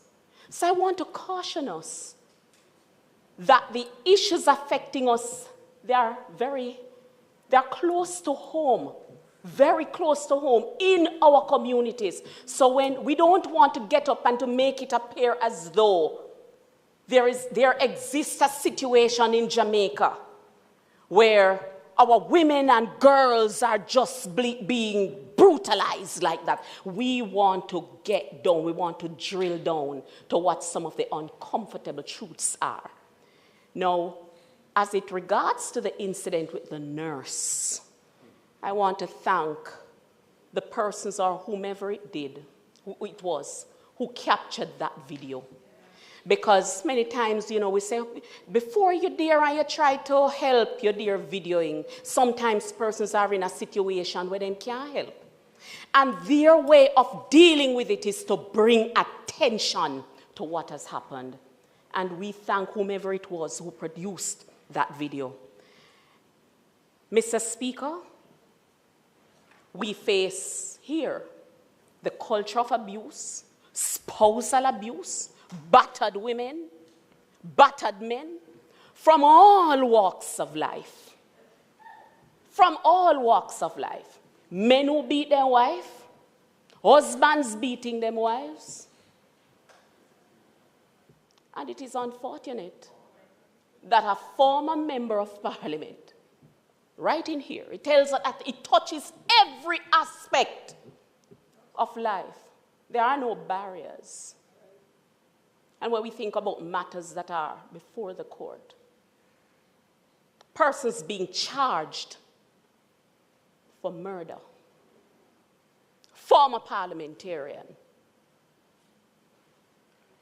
it's really a humbling call that nobody here has the right to be pointing finger. No, it's not the time to make for political one-upmanship right across the aisle. These are issues that we have to deal with. A former parliamentarian, former MP, charged, former charged for murder.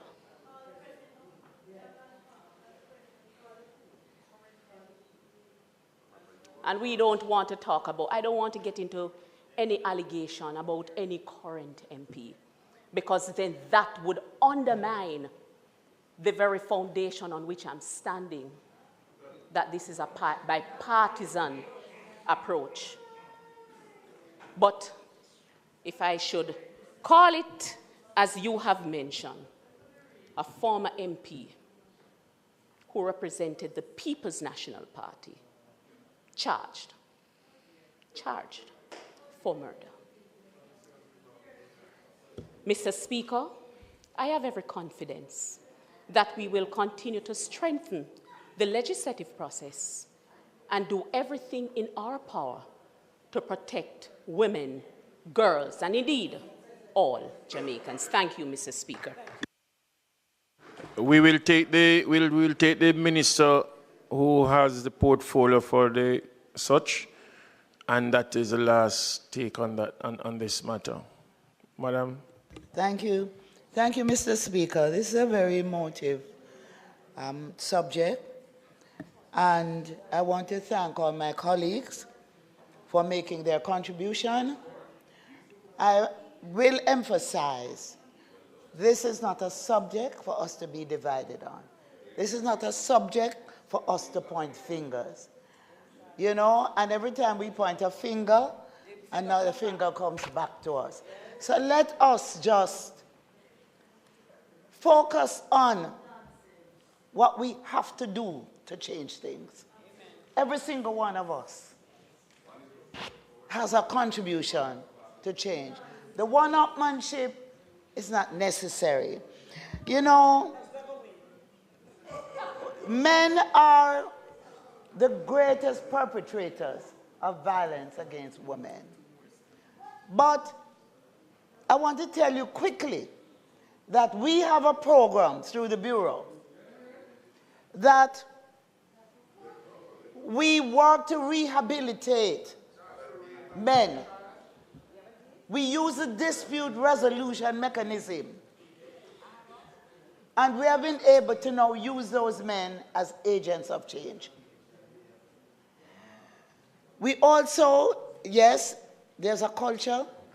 We have programs in schools. We have gender advocates, and we have Mentor Me, where boys are mentored in school. So efforts are being made to change the culture. So I just want to say to all of you today as I close, this matter, let us be united in going forward. And let us not use it as a political, and the opportunity to be political in our discourse. I thank you, Mr. Speaker. Thank you so much.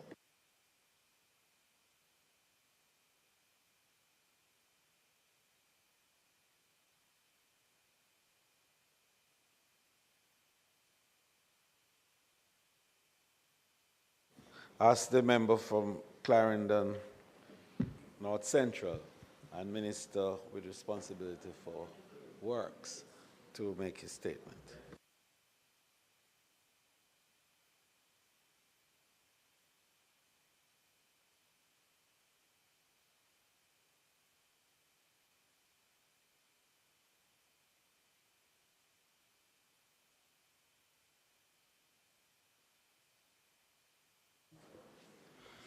Member from North Central Clarendon, you now have the floor.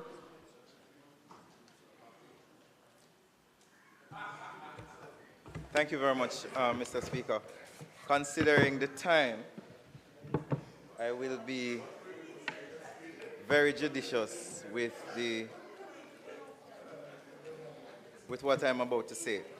Mr. Speaker, the past financial year was one of the most difficult we faced in recent times. We endured the impact of Beryl, and we saw weeks of relentless rainfall. Then came another system, Raphael, which compounded the damage. We lost roads, drains overflowed, and many communities were cut off. But thankfully, Mr. Speaker, the government stepped up, and we didn't hesitate to respond.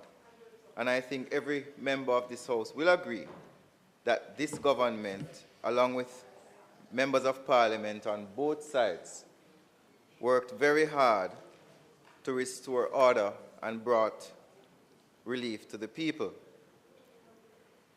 Every member was reached to some extent.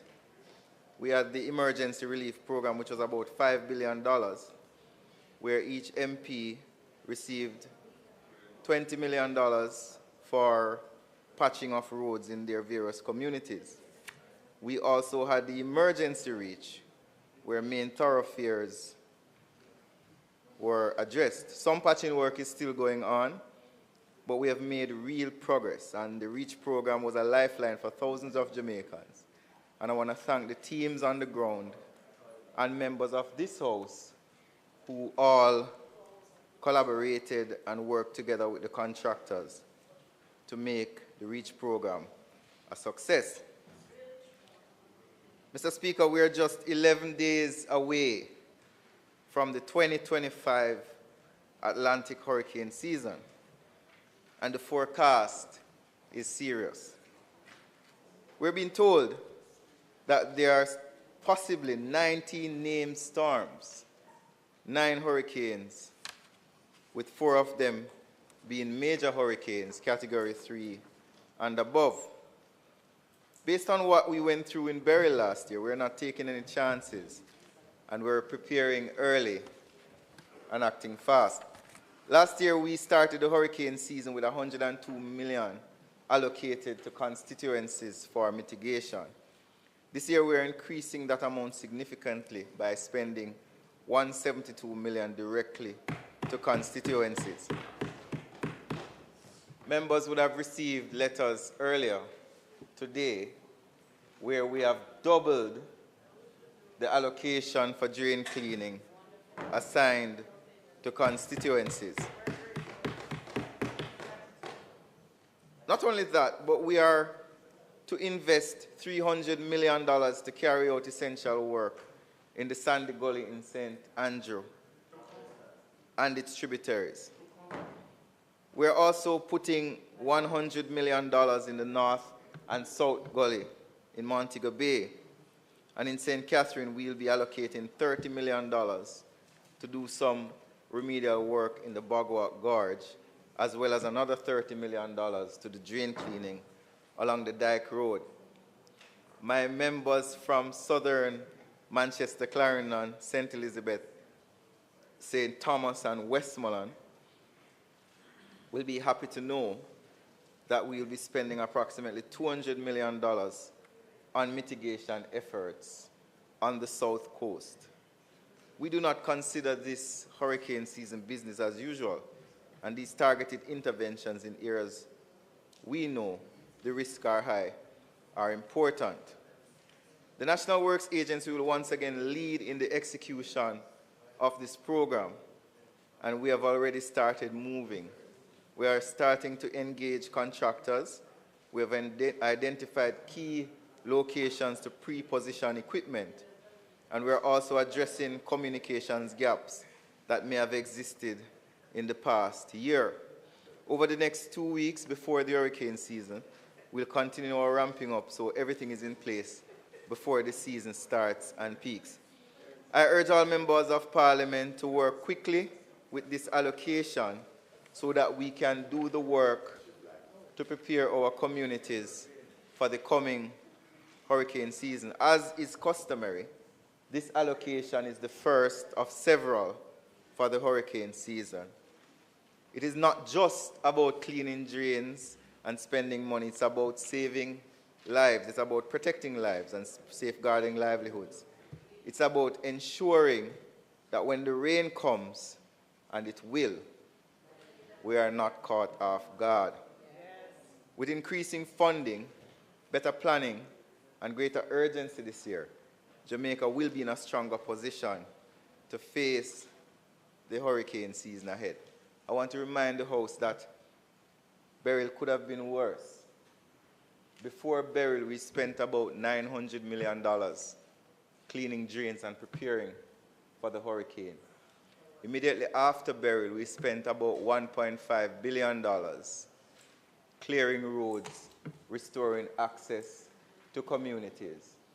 And several months after Beryl, just before Raphael and after, we launched the REACH programs, $3 billion to constituencies and nationally, as well as $2 billion in an emergency program, over $7 billion generally, and cumulatively from the National Works Agency to deal with roads and drains last year, we spent $8.7 billion. I repeat again, that is the largest amount we have ever spent on road infrastructure in Jamaica. Before I close, Mr. Speaker, there is a minor issue I wish to address, and it relates to the Ministry of Economic Growth and Job Creation. We just completed a major project under the Jamaica Disaster Vulnerability Reduction Project in St. Mary, where we spent a significant sum in protecting the shoreline. I understand that a member of the other side has called for an audit. I will not be promoting anyone here. But if the member understood and was cognizant of governance, government, and governing, the same audit that the person called for was just completed by the Auditor General and deposited to the World Bank, who are the funders of the project. And the World Bank has accepted the audit. I want to read a small excerpt of what was said. Project status, and this is from the World Bank. The executing team of the JDVR, which is the Jamaica Disaster Vulnerability Reduction Project, performed admirably, successfully achieving all planned targets at the close of the project. This includes reaching practical completion of the final part, the Anato Bay coastal protection, by June 28, 2024. In achieving these targets, the project team expended 29 million, or 97% of the 30 million loan facility. I know that now is the time for politicians to speak out of turn to gain political mileage. But we at the Ministry of Economic Growth and Job Creation will not allow anyone to throw poison at the root of our achievements. Thank you very much, Mr. Speaker.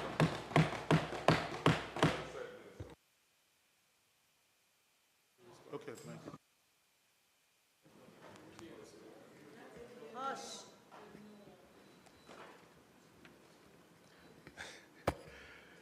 Thank you, Mr. Speaker.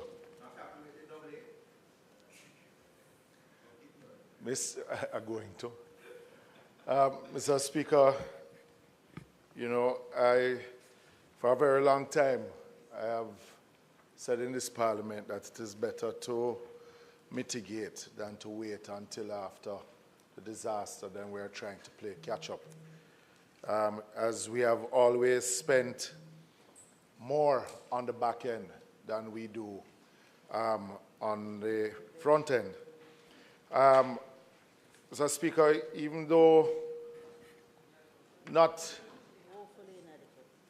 adequate for the amount of drains that constituencies like mine and the minister has, we have to recognize that this is an increase from what would normally be spent. What would normally be spent at this time prior to the hurricane season. But, you know, while more is being spent, I remember late last year standing in this House responding to a statement by the Prime Minister on the master drainage plan, something that we have spoken about on numerous occasions in this House, asking the Prime Minister, because 4 years ago, he announced that the master drainage plan report was completed. This is after massive flooding in Montego Bay, in Clarendon, Spanish Town, and many other town centers. Clarendon, in the member for Southwest Clarendon and other places across the island, including my own constituency. And the Prime Minister, we proposed that, we made a suggestion that it should be put in a green paper so that we can see the report. That's it. 4 years after, I have to question if our actual report was completed or not. Yeah. Because the issue of drainage, we tend to respond to them when there's a crisis and not put up a comprehensive plan together, knowing that we will not be able to spend the money up front, but what is the national plan in dealing with our drainage? And our bridges too. Because the minister made an announcement that the Troy Bridge is about 45%, 50% completed. But when I went to the community last week, the bridge is no more than about 10% completed. So, you know, I'm now wondering what to believe from what not to believe. Yeah. We accept that there was some monies, the REACH program that was initiated, even though 20 million per constituency, and the issues that we're having, Minister, that I've spoken to you about it, but the implementation of the SPARK program, that there are major issues with the contractor and many of the roads that they should have started. We can go and discuss, debate on the Spark program and how it is being implemented at another time. But the truth is, we heard you announce a $1.5 billion quarterly patching program. The REACH program was, as you reported here, $5 billion, which has not really made that great impact. No, Minister, boy, it has not made that great impact on each constituency. You would be hypocritical if you said that it made a great impact compared to what road damages are out there. Oh, I'm being serious. I'm being serious, right? I said it the last time that I rose in the House to respond to a statement that you'll be hypocritical because as you patch the road and rainfall, road them mash up again.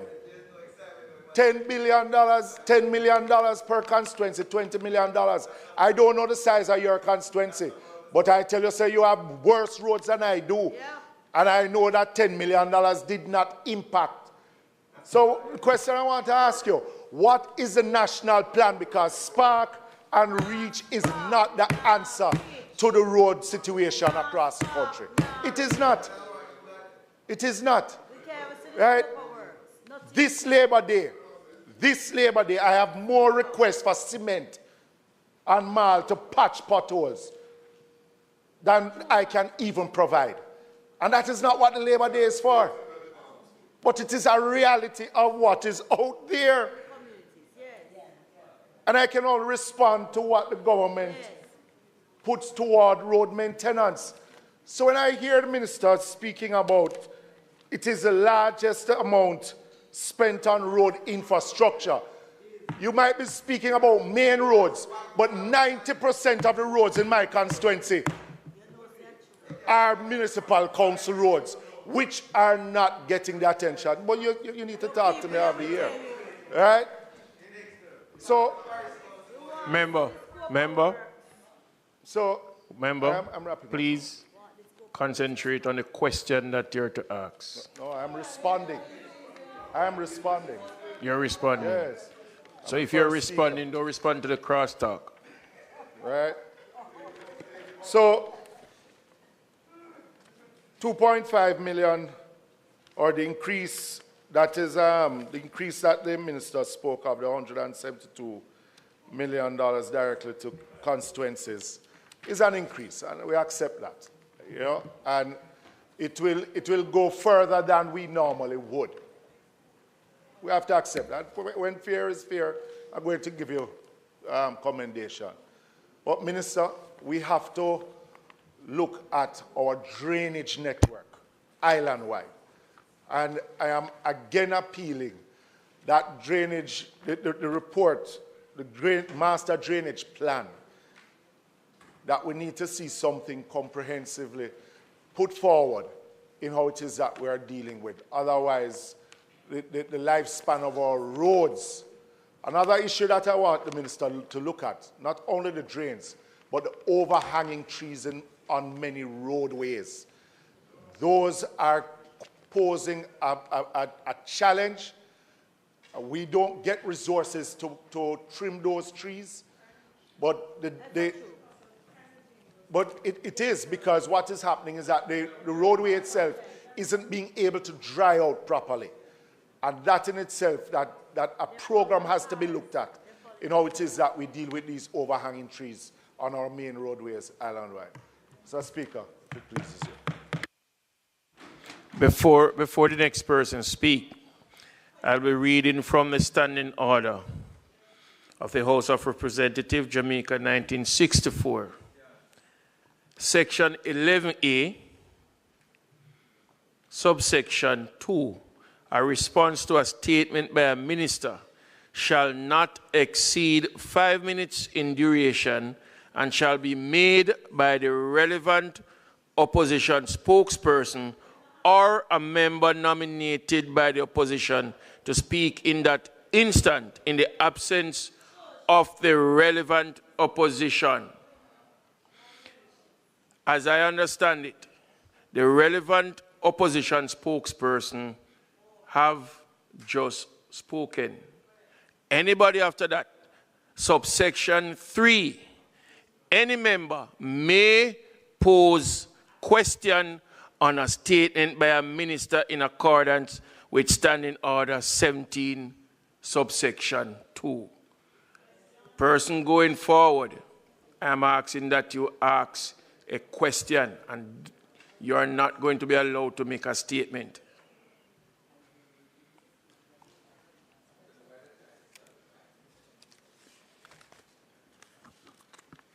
Thank you, Mr. Speaker. Minister, I am ready to initiate the work that needs to be done. Is the NAA ready to proceed with the work that needs to be done on the Sandy Gully? One. And two, what of the continuing situation in New Haven that have been raising question about the drainage situation in New Haven? Is there anything in this budget that can speak to a continuing problem in the New Haven area that threatens lives and property?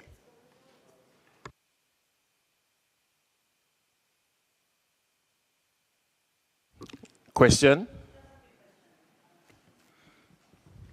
As it relates to the reach, number one, that we would have sent in estimates, and we certainly haven't seen any action on the Reach 2 program. I've been trying to get some information as to when that is supposed to be happening, and if we can get responses in real time so we can advise our constituents on the work, the program of work, and when it will be executed. Two, for the Spark program, Minister, if you would kindly advise why it is that MPs are not privileged to have a copy of the scope of works for each road, so that we know what it is that we are to expect and how it is that we can share this information with the constituents.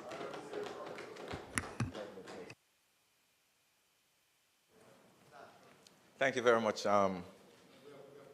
Mr. Speaker, and I want to thank colleagues for their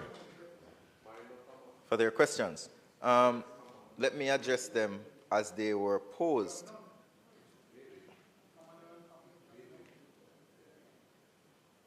So the first question related to the master plan for drainage. I have no issue in bringing that to Parliament. It's now 1 year and a day since I've been minister. It's the first time that question is being posed to me. So I will inquire on its whereabouts. We have been doing work on it. We're supposed to extract St. Catherine, Spanish Town, to do a detailed plan for the Spanish Town drainage issue.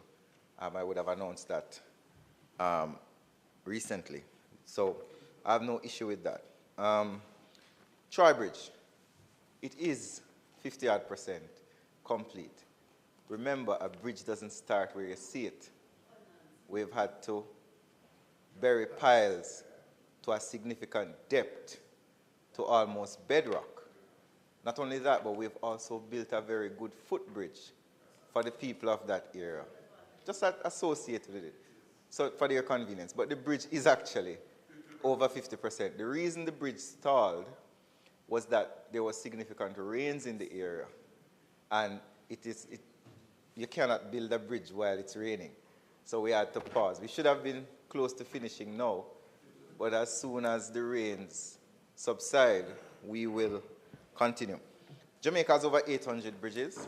We did a study of some of our most vulnerable, and we came up with an accelerated bridge repair program which will repair 50 bridges generally and 7 on an emergency basis. I will acknowledge that based on the decades of neglect of our bridges, that repairing 50 now is not sufficient. So the government has been contemplating to look at a phase 2 of the accelerated bridge program from 50 to more than 50. I will agree with you on the overhanging trees. It's a matter that bothers me as well. It is something that we have been thinking about here at the National Works Agency and the Ministry of Economic Growth, as that does cause some decay and degradation of our roads. So we can expect something to come on that. Spark contractors. We have said, and I want to address this in a little bit of detail here, Mr. Speaker, if you'll allow me. I've seen comments, again, by members of the opposition. And I am questioning whether or not persons seeking political office have familiarized themselves with the governance frameworks and the procurement processes that are in government. The Spark program was a publicly tendered project, internationally tendered, that was open to every single qualified contractor in Jamaica and anywhere in the world. Several contractors applied, including contractors associated with local contractors, some of our biggest. At the end of the day, a contractor won, which was China Harbour. And the process went through the government's procurement process from the committee at the National Works Agency to the Public Procurement Commission, which is not populated by politicians. And the Public Procurement Commission would have analyzed the procurement process and made a decision that the procurement was sound, within the law, and appropriate. For a person who is seeking political office, or should I say political popularity, to come on national TV and question the procurement process or the choosing of the Spark contractor, they are not criticizing me, because I was not a part of the procurement process for Spark. They are criticizing the public servants who govern the procurement process for the Spark program. And if it is that they're suggesting, members, that the minister should take up contracts and hand them to contractors, I will suggest to you that this is one minister that is not going to prison for anybody. As it relates to the $1.5 billion patching, we announced a few weeks ago that we will be launching a quarterly patching program to start in June. We are not yet in June. We are already started, the NW has already started its procurement process to ensure that we are on time for the $1.5 billion patching program, which will stretch across the island. As it relates to questions about the Sandy Gully, the technical teams are currently doing their assessments. This work that we're going to be doing in the Sandy Gully is not the major rehabilitation, which will be a capital project, but it's remedial work to ensure that the Sandy Gully does not pose a risk to us during the hurricane season. As it relates to Reach 2, which is the second phase of Reach, which the member requested, I will inquire of the NWA as to where the procurement is for your second phase of Reach. And I do not have a challenge, member, with the contractors giving access to the scope of works for each road to the members of Parliament. I said I do not have a challenge with it. No, I will suggest it to the powers that be, which is the public servants. Minister, the government Minister, does not have a policy problem Minister, with it. Yes, thank you. The person that you're answering does not have the floor. Thank you very much, Mr. Speaker. Mr. Speaker, I'm following up on the comment the minister made, because I specifically asked they assigned the contractor, subcontractor, I guess, subcontractor, about the scope of works. I asked him if he could kindly email a copy of the scope of works. I didn't need to see the figures, I just needed to be clear on what is to be covered in the works. And he has flatly refused to do so. And I've asked several times, the subcontractor. I don't know if you, yeah. So I don't think it should really be at the discretion of the contractor or subcontractor. It really should be a policy of government at this point, as it relates to what we are allowed to do. Right? I am responsible and accountable to the people I serve. They placed me here. And if they ask me a question, I should be in a position to respond with authority and with the knowledge that is provided to me. So it shouldn't be a matter of if the man feel like, forgive me, because if him not put in something when me ask him for put in, that you said he's to put in and him gone and it's not done, I'm not going to get him to come back.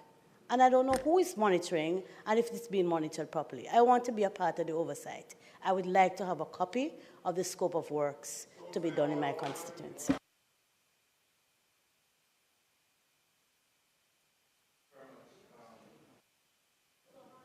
Thank you very much to the member from St. Catherine. As I said before, the government and the Ministry of Works has no issue. It is supposed to be a public document. It is taxpayers' funds being spent. So I will advise the relevant agency that there should be no restriction in the scope of work that is being done. I just want to mention, finally, to members that we have so far started over 50 roads under the Spark program, and we expect that by next week, we will be in all 63 constituencies. And by the end of June, we would have started over 90 of the Spark roads. I will also advise that we have completed roads. Richings Avenue has been completed, several roads, Everest Drive in Portmore and several other roads in Portmore. We've also done Richings Avenue. We're still dealing with Harbour Heights, which has proven to be a very challenging infrastructure, as the minister would know. We've finished Bridgeview. So Spark is sparking, despite what some people want to say. There is palpable excitement in the population as to the significant amount of works. We have never done so many roads at one time in the history of Jamaica. Mr. Speaker, thank you very much, Mr. Speaker. Mr. Speaker, I'm reminding the minister that I asked a question about New Haven that was not responded to.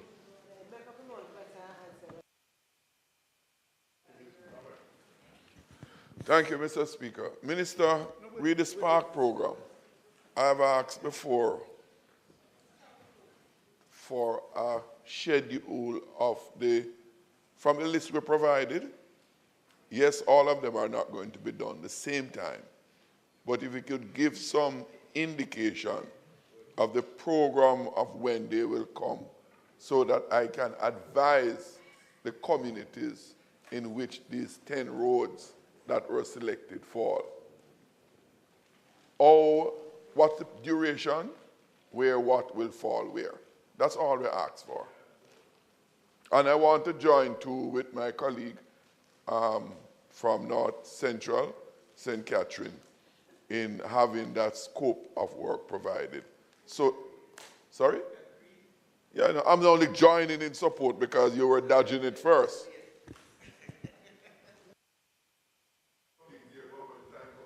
Thank you. There's no time coming in this parliament. Thank you very much. So I don't have any issue with telling you, as far as I can tell you, when roads are scheduled. But you would appreciate that let's use an example of Everest Drive. We went to Everest Drive and we thought it would be a 6-week project. We went there, we found pipes with asbestos. We had to do a pipe work which was not a part of the schedule, which has caused delays in other projects in East Kingston and Port Royal. So what I can do is I can indicate to you a general understanding of when we expect works to start, because I do get a report every week from the enterprise contractor on that. As it relates to New Haven, I'll consult with the National Works Agency on that. I know it's a long-standing problem of flooding for the residents there, so it's something I will consult with the NWA and return back to you on it, sir. Thank you very much.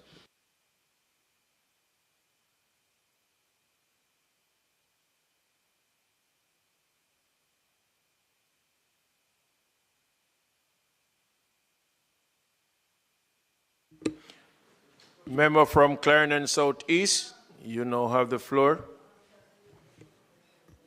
Thank you, Mr. Speaker. I know it's late in the day, so I'll get going quickly. Mr. Speaker, colleagues, as we observe Workers' Week 2025 under the theme Transforming Jamaica's Workforce for Greater Resilience and Sustainable Development, we are reminded of our solemn duty to safeguard and empower the Jamaican worker. This theme reflects the government's continued commitment, Mr. Speaker, to preparing our labor force to meet the demands of a dynamic global environment driven by innovation, sustainability, and inclusivity. Workers' Week commemorates the 1938 labor uprisings, a pivotal moment for us in our history, which laid the foundation for the modern labor rights and industrial relations across the region. It is against this historic backdrop that I address this Honourable House on the matter of the National Minimum Wage Amendment Order 2025 and the Minimum Wage Industrial Security Guards Amendment Order 2025, both of which will be tabled later on. These measures are a continuation, Mr. Speaker, of our responsibility to uphold the dignity of labor, ensure fair compensation, and to advance the well-being of the working people of Jamaica. The Minimum Wage Act, having been enacted in 1938, still remains a keystone in upholding workers' rights, promoting fair compensation, and it continues to be a safeguard against substandard earnings. It stands as one of the proudest legacies of our labor movement. It enshrines the principle that our workers deserve protection from exploitation, and Mr. Speaker, the Minimum Wage Act continues to foster a conducive environment for the advancement of both labor and society. Section 3 of the Act empowers the Minister of Labor and Social Security to set minimum wages through ministerial orders where earnings are found to be unreasonably low.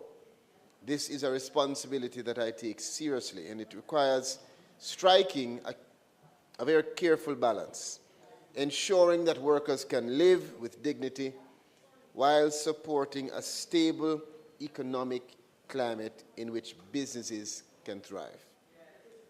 It is in this context, Mr. Speaker, colleagues, that I proudly bring to this Honourable House the proposal to increase the national minimum wage and the minimum wage for industrial security guards effective June 1st, 2025. Mr. Speaker, I'm deeply aware of the pressures faced by minimum wage earners. Rising costs of transportation, food, other issues that are daily challenges. These workers are not statistics to us. They are the caregivers, they are the shop assistants, they're the cleaners, the watchmen and women who keep our society moving. Their sacrifices demand more than gratitude, they demand our action, and this government is taking action.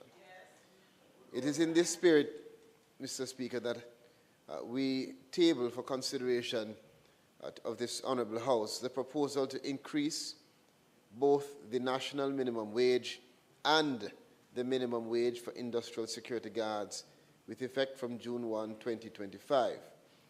The national minimum wage is to be increased from $15,000 to $16,000 per 40-hour work week, and therefore means that single-time rate is to be increased from $375 per hour to $400 per hour for work done by the worker during any period not exceeding 40 hours in any week.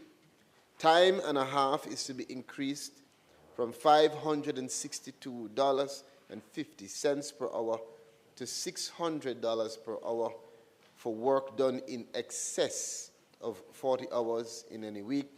And double time is to be increased from $750 per hour to $800 per hour for work done by the worker during any period on a rest day or on a public holiday. Similarly, the minimum wage for industrial security guards is also to be increased from $15,000 to $16,000 per 40-hour work week, with corresponding adjustments similar to that which I referred above. Mr. Speaker, it is important to clarify that the wage increase for the industrial security guards applies solely to the basic rate. As such, there will be no change at this time to the allowances or insurance benefits prescribed under the Industrial Security Guard Order.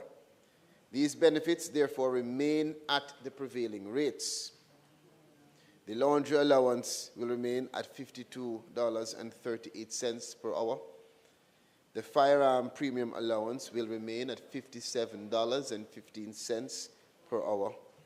The dog handler's premium allowance will remain at $39.29 per hour, and the life insurance coverage with double indemnity protection and dismemberment coverage will remain at $3,273,000. While these allowances remain unchanged, the Ministry of Labor and Social Security continues to review and to monitor the broader compensation framework for security personnel, all of this to ensure that it remains fair, adequate, and reflective of industry conditions. For the record, Mr. Speaker, this is the 5th increase in the minimum wage since 2016. Mr. Speaker, while the minimum wage is a legal floor, it must not become a moral ceiling. We take the opportunity, as we have done all the time, to encourage and to call on employers with the means to do more, to invest in your workers. When you treat them fairly, they will return that fairness with loyalty and performance. Let this increase, Mr. Speaker, serve not just as economic relief, but as another bold step towards a more just and equitable Jamaica. Let it reflect our shared belief that those who build this country with their hands should never be left behind. Accordingly, I now formally seek the affirmative resolution of this Honorable House in support of the National Minimum Wage Amendment Order 2025 and the Minimum Wage Industrial Security Guards Amendment Order 2025. Thank you, Mr. Speaker.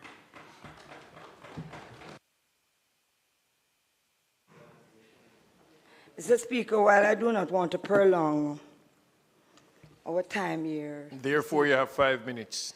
You can give me 2 minutes. I want to thank the minister. Don't care how small it is. It is beneficial to persons who had less before to have a little more. But I want you to go a little further, Minister, even though it is not in this resolution, to speak to the matter of construction in respect to the JRC rate, to see whether or not persons who are working in the construction field, especially the daily laborers, It is woefully inadequate. And also, I strongly believe it is way below what is called the minimum wage. I am asking because these persons cannot join a union, and therefore I think they should be protected by your ministry in order that they will be properly compensated for their hourly paid job. And I speak to the constructions that are taking place now, such as the Sparks program. The daily labor pay is way below the standard, or it is too low.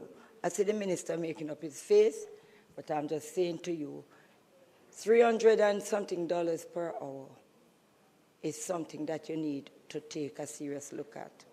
I do not know if it is, if it differs in other areas, but I am saying to you that it is something, Minister, that need to pay careful attention to.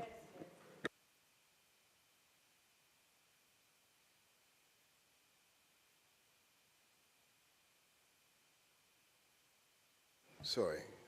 My apologies, House Leader. I respond to questions. There was no question. It's a statement, and I totally agree with my colleague. If there's an issue, yes. If there are no questions, Minister, you can just I was close. waiting. I thought there were more. I was expecting the same fervor. Yes.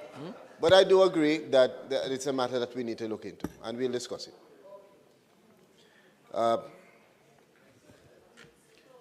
There being no questions, Mr. Okay, Speaker. Minister. House Leader. Announcement.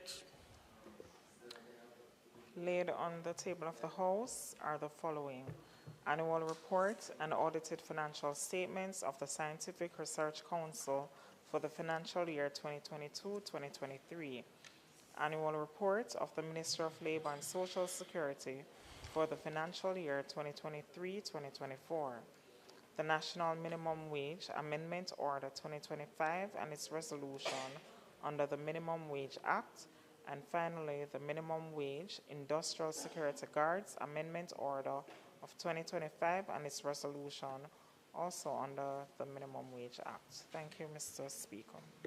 Bills brought from the Senate. The following is a message from the President of the Senate to the Honorable House of Representatives. I have the honor to advise the Honorable House that on the 16th day of May 2025, the following were passed in the Senate without amendment.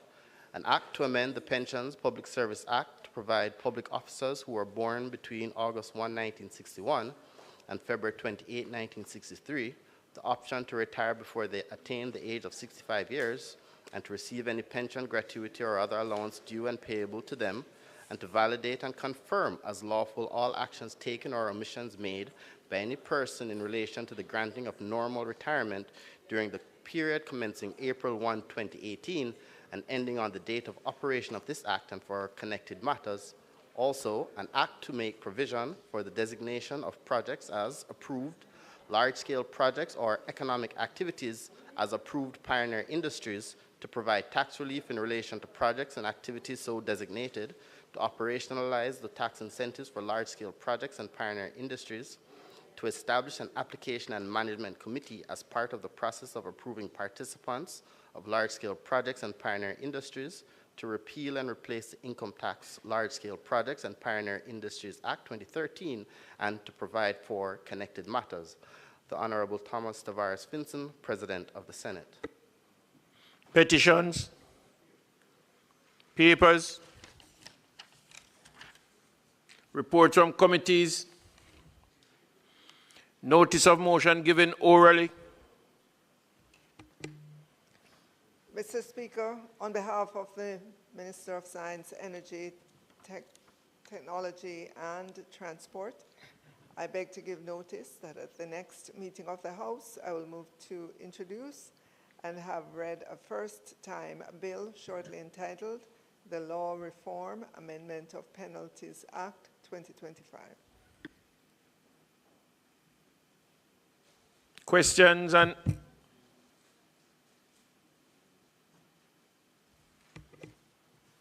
Mr. Speaker, I beg to give notice that at the next meeting of the House, I will move, whereas by virtue of Section 3 of the Minimum Wage Act, hereinafter referred to as the Act, the Minister may, by order published in the Gazette, fix minimum rates of wages for any occupation in the island, either generally or in any specified area, place, or district, in any case which the Minister is satisfied that the wages being paid to any person employed in any such occupation are unreasonably low, and may, if the Minister is satisfied that it is desirable so to do, fix a national minimum wage applicable, subject to the provisions of that section, to occupations generally. And whereas, by virtue of Section 3, subsection 3 of the Act, the Minister may by order vary or cancel a minimum wage.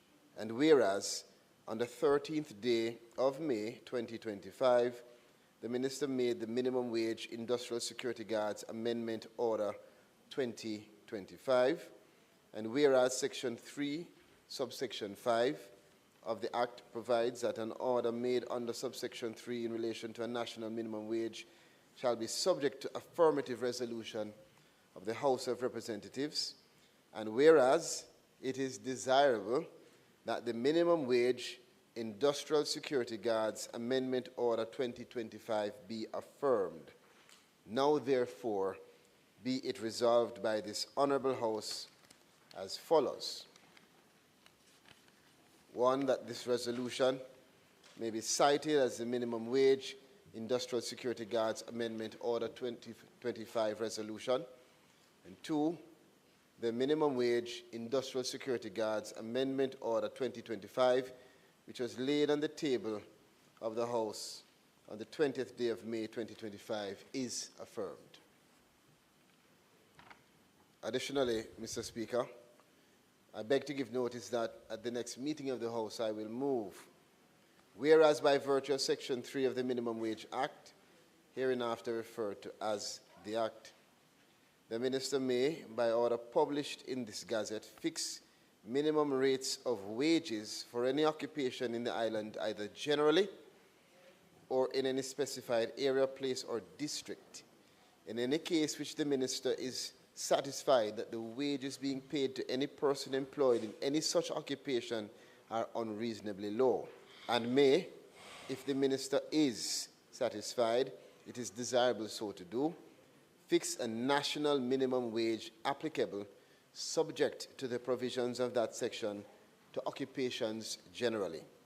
And whereas, by virtue of Section 3, subsection 3 of the Act, the Minister may by order vary or cancel a minimum wage. And whereas on the 13th day of May 2025, the Minister made the National Minimum Wage Amendment Order 2025, and whereas Section 3, subsection 5 of the Act provides that an order made under subsection 3 in relation to a national minimum wage shall be subject to affirmative resolution of the House of Representatives. And whereas it is desirable that the National Minimum Wage Amendment Order 2025 be affirmed. Now, therefore, be it resolved by this Honourable House as follows. 1, this resolution may be cited as the National Minimum Wage Amendment Order 2025 resolution. And 2, the National Minimum Wage Amendment Order 2025, which was laid on the table of the House on the 20th day of May 2025, is affirmed.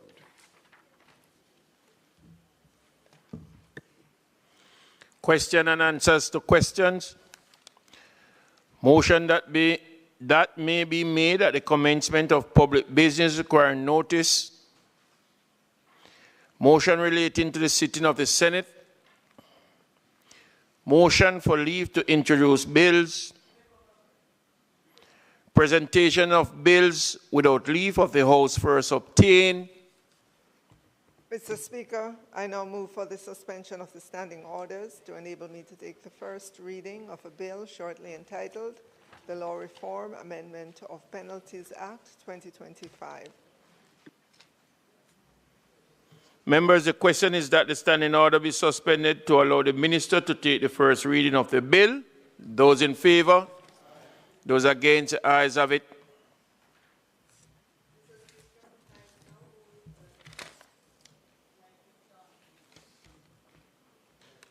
Mr. Speaker, I now move that a bill shortly entitled the Law Reform Amendment of Penalties Act 2025 be read a first time. A bill shortly entitled the Law Reform Amendment of Penalties Act 2025 read a first time.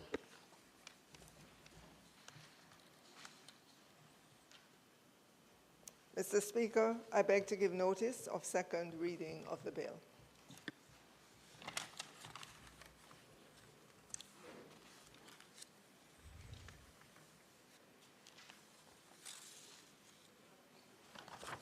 House Leader.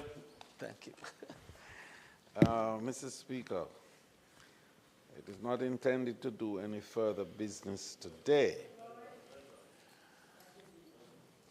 And on the motion of adjournment, I'd like to remind this Honorable House that on Tuesday, May 27th, when we resume our sitting, the Governor of the Bank of Jamaica and his team will attend on the Standing Finance Committee of this House for the purpose of presenting the Monetary Policy Report, which is done on a quarterly basis.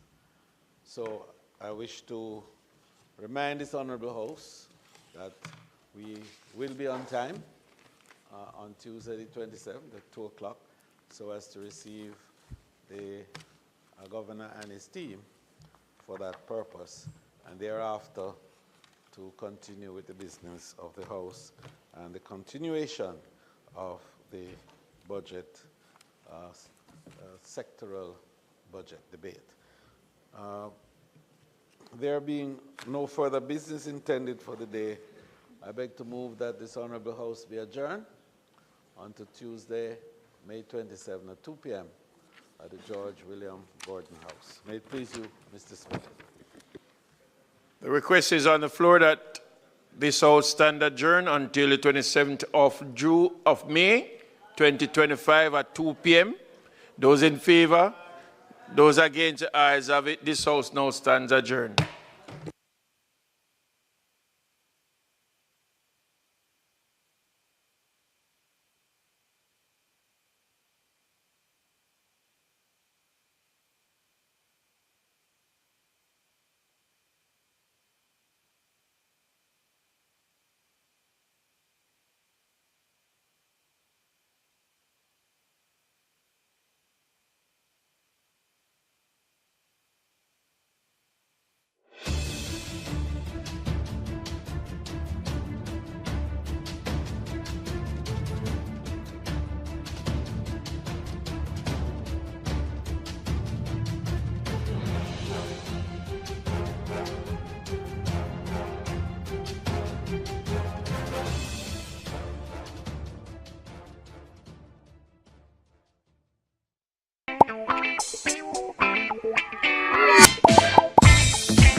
We and the youths united against corruption, changing the world and the way we function. The youths united against corruption, changing the world and the way we function. You remember the youth, them are we future leaders, policy creators, decision makers. As if them are not just the cornerstone, but a crucial part to a better tomorrow. United against corruption, changing the world and the way we function. The youths united against corruption. Message from the Integrity Commission. The government expects to collect revenue, raise loans, and utilize cash resources to finance the central government expenditure budget. the money to fund the budget comes from taxation. For example, income tax, education tax, stamp duties, general consumption tax, among others. Non-tax, for example, profits in government companies and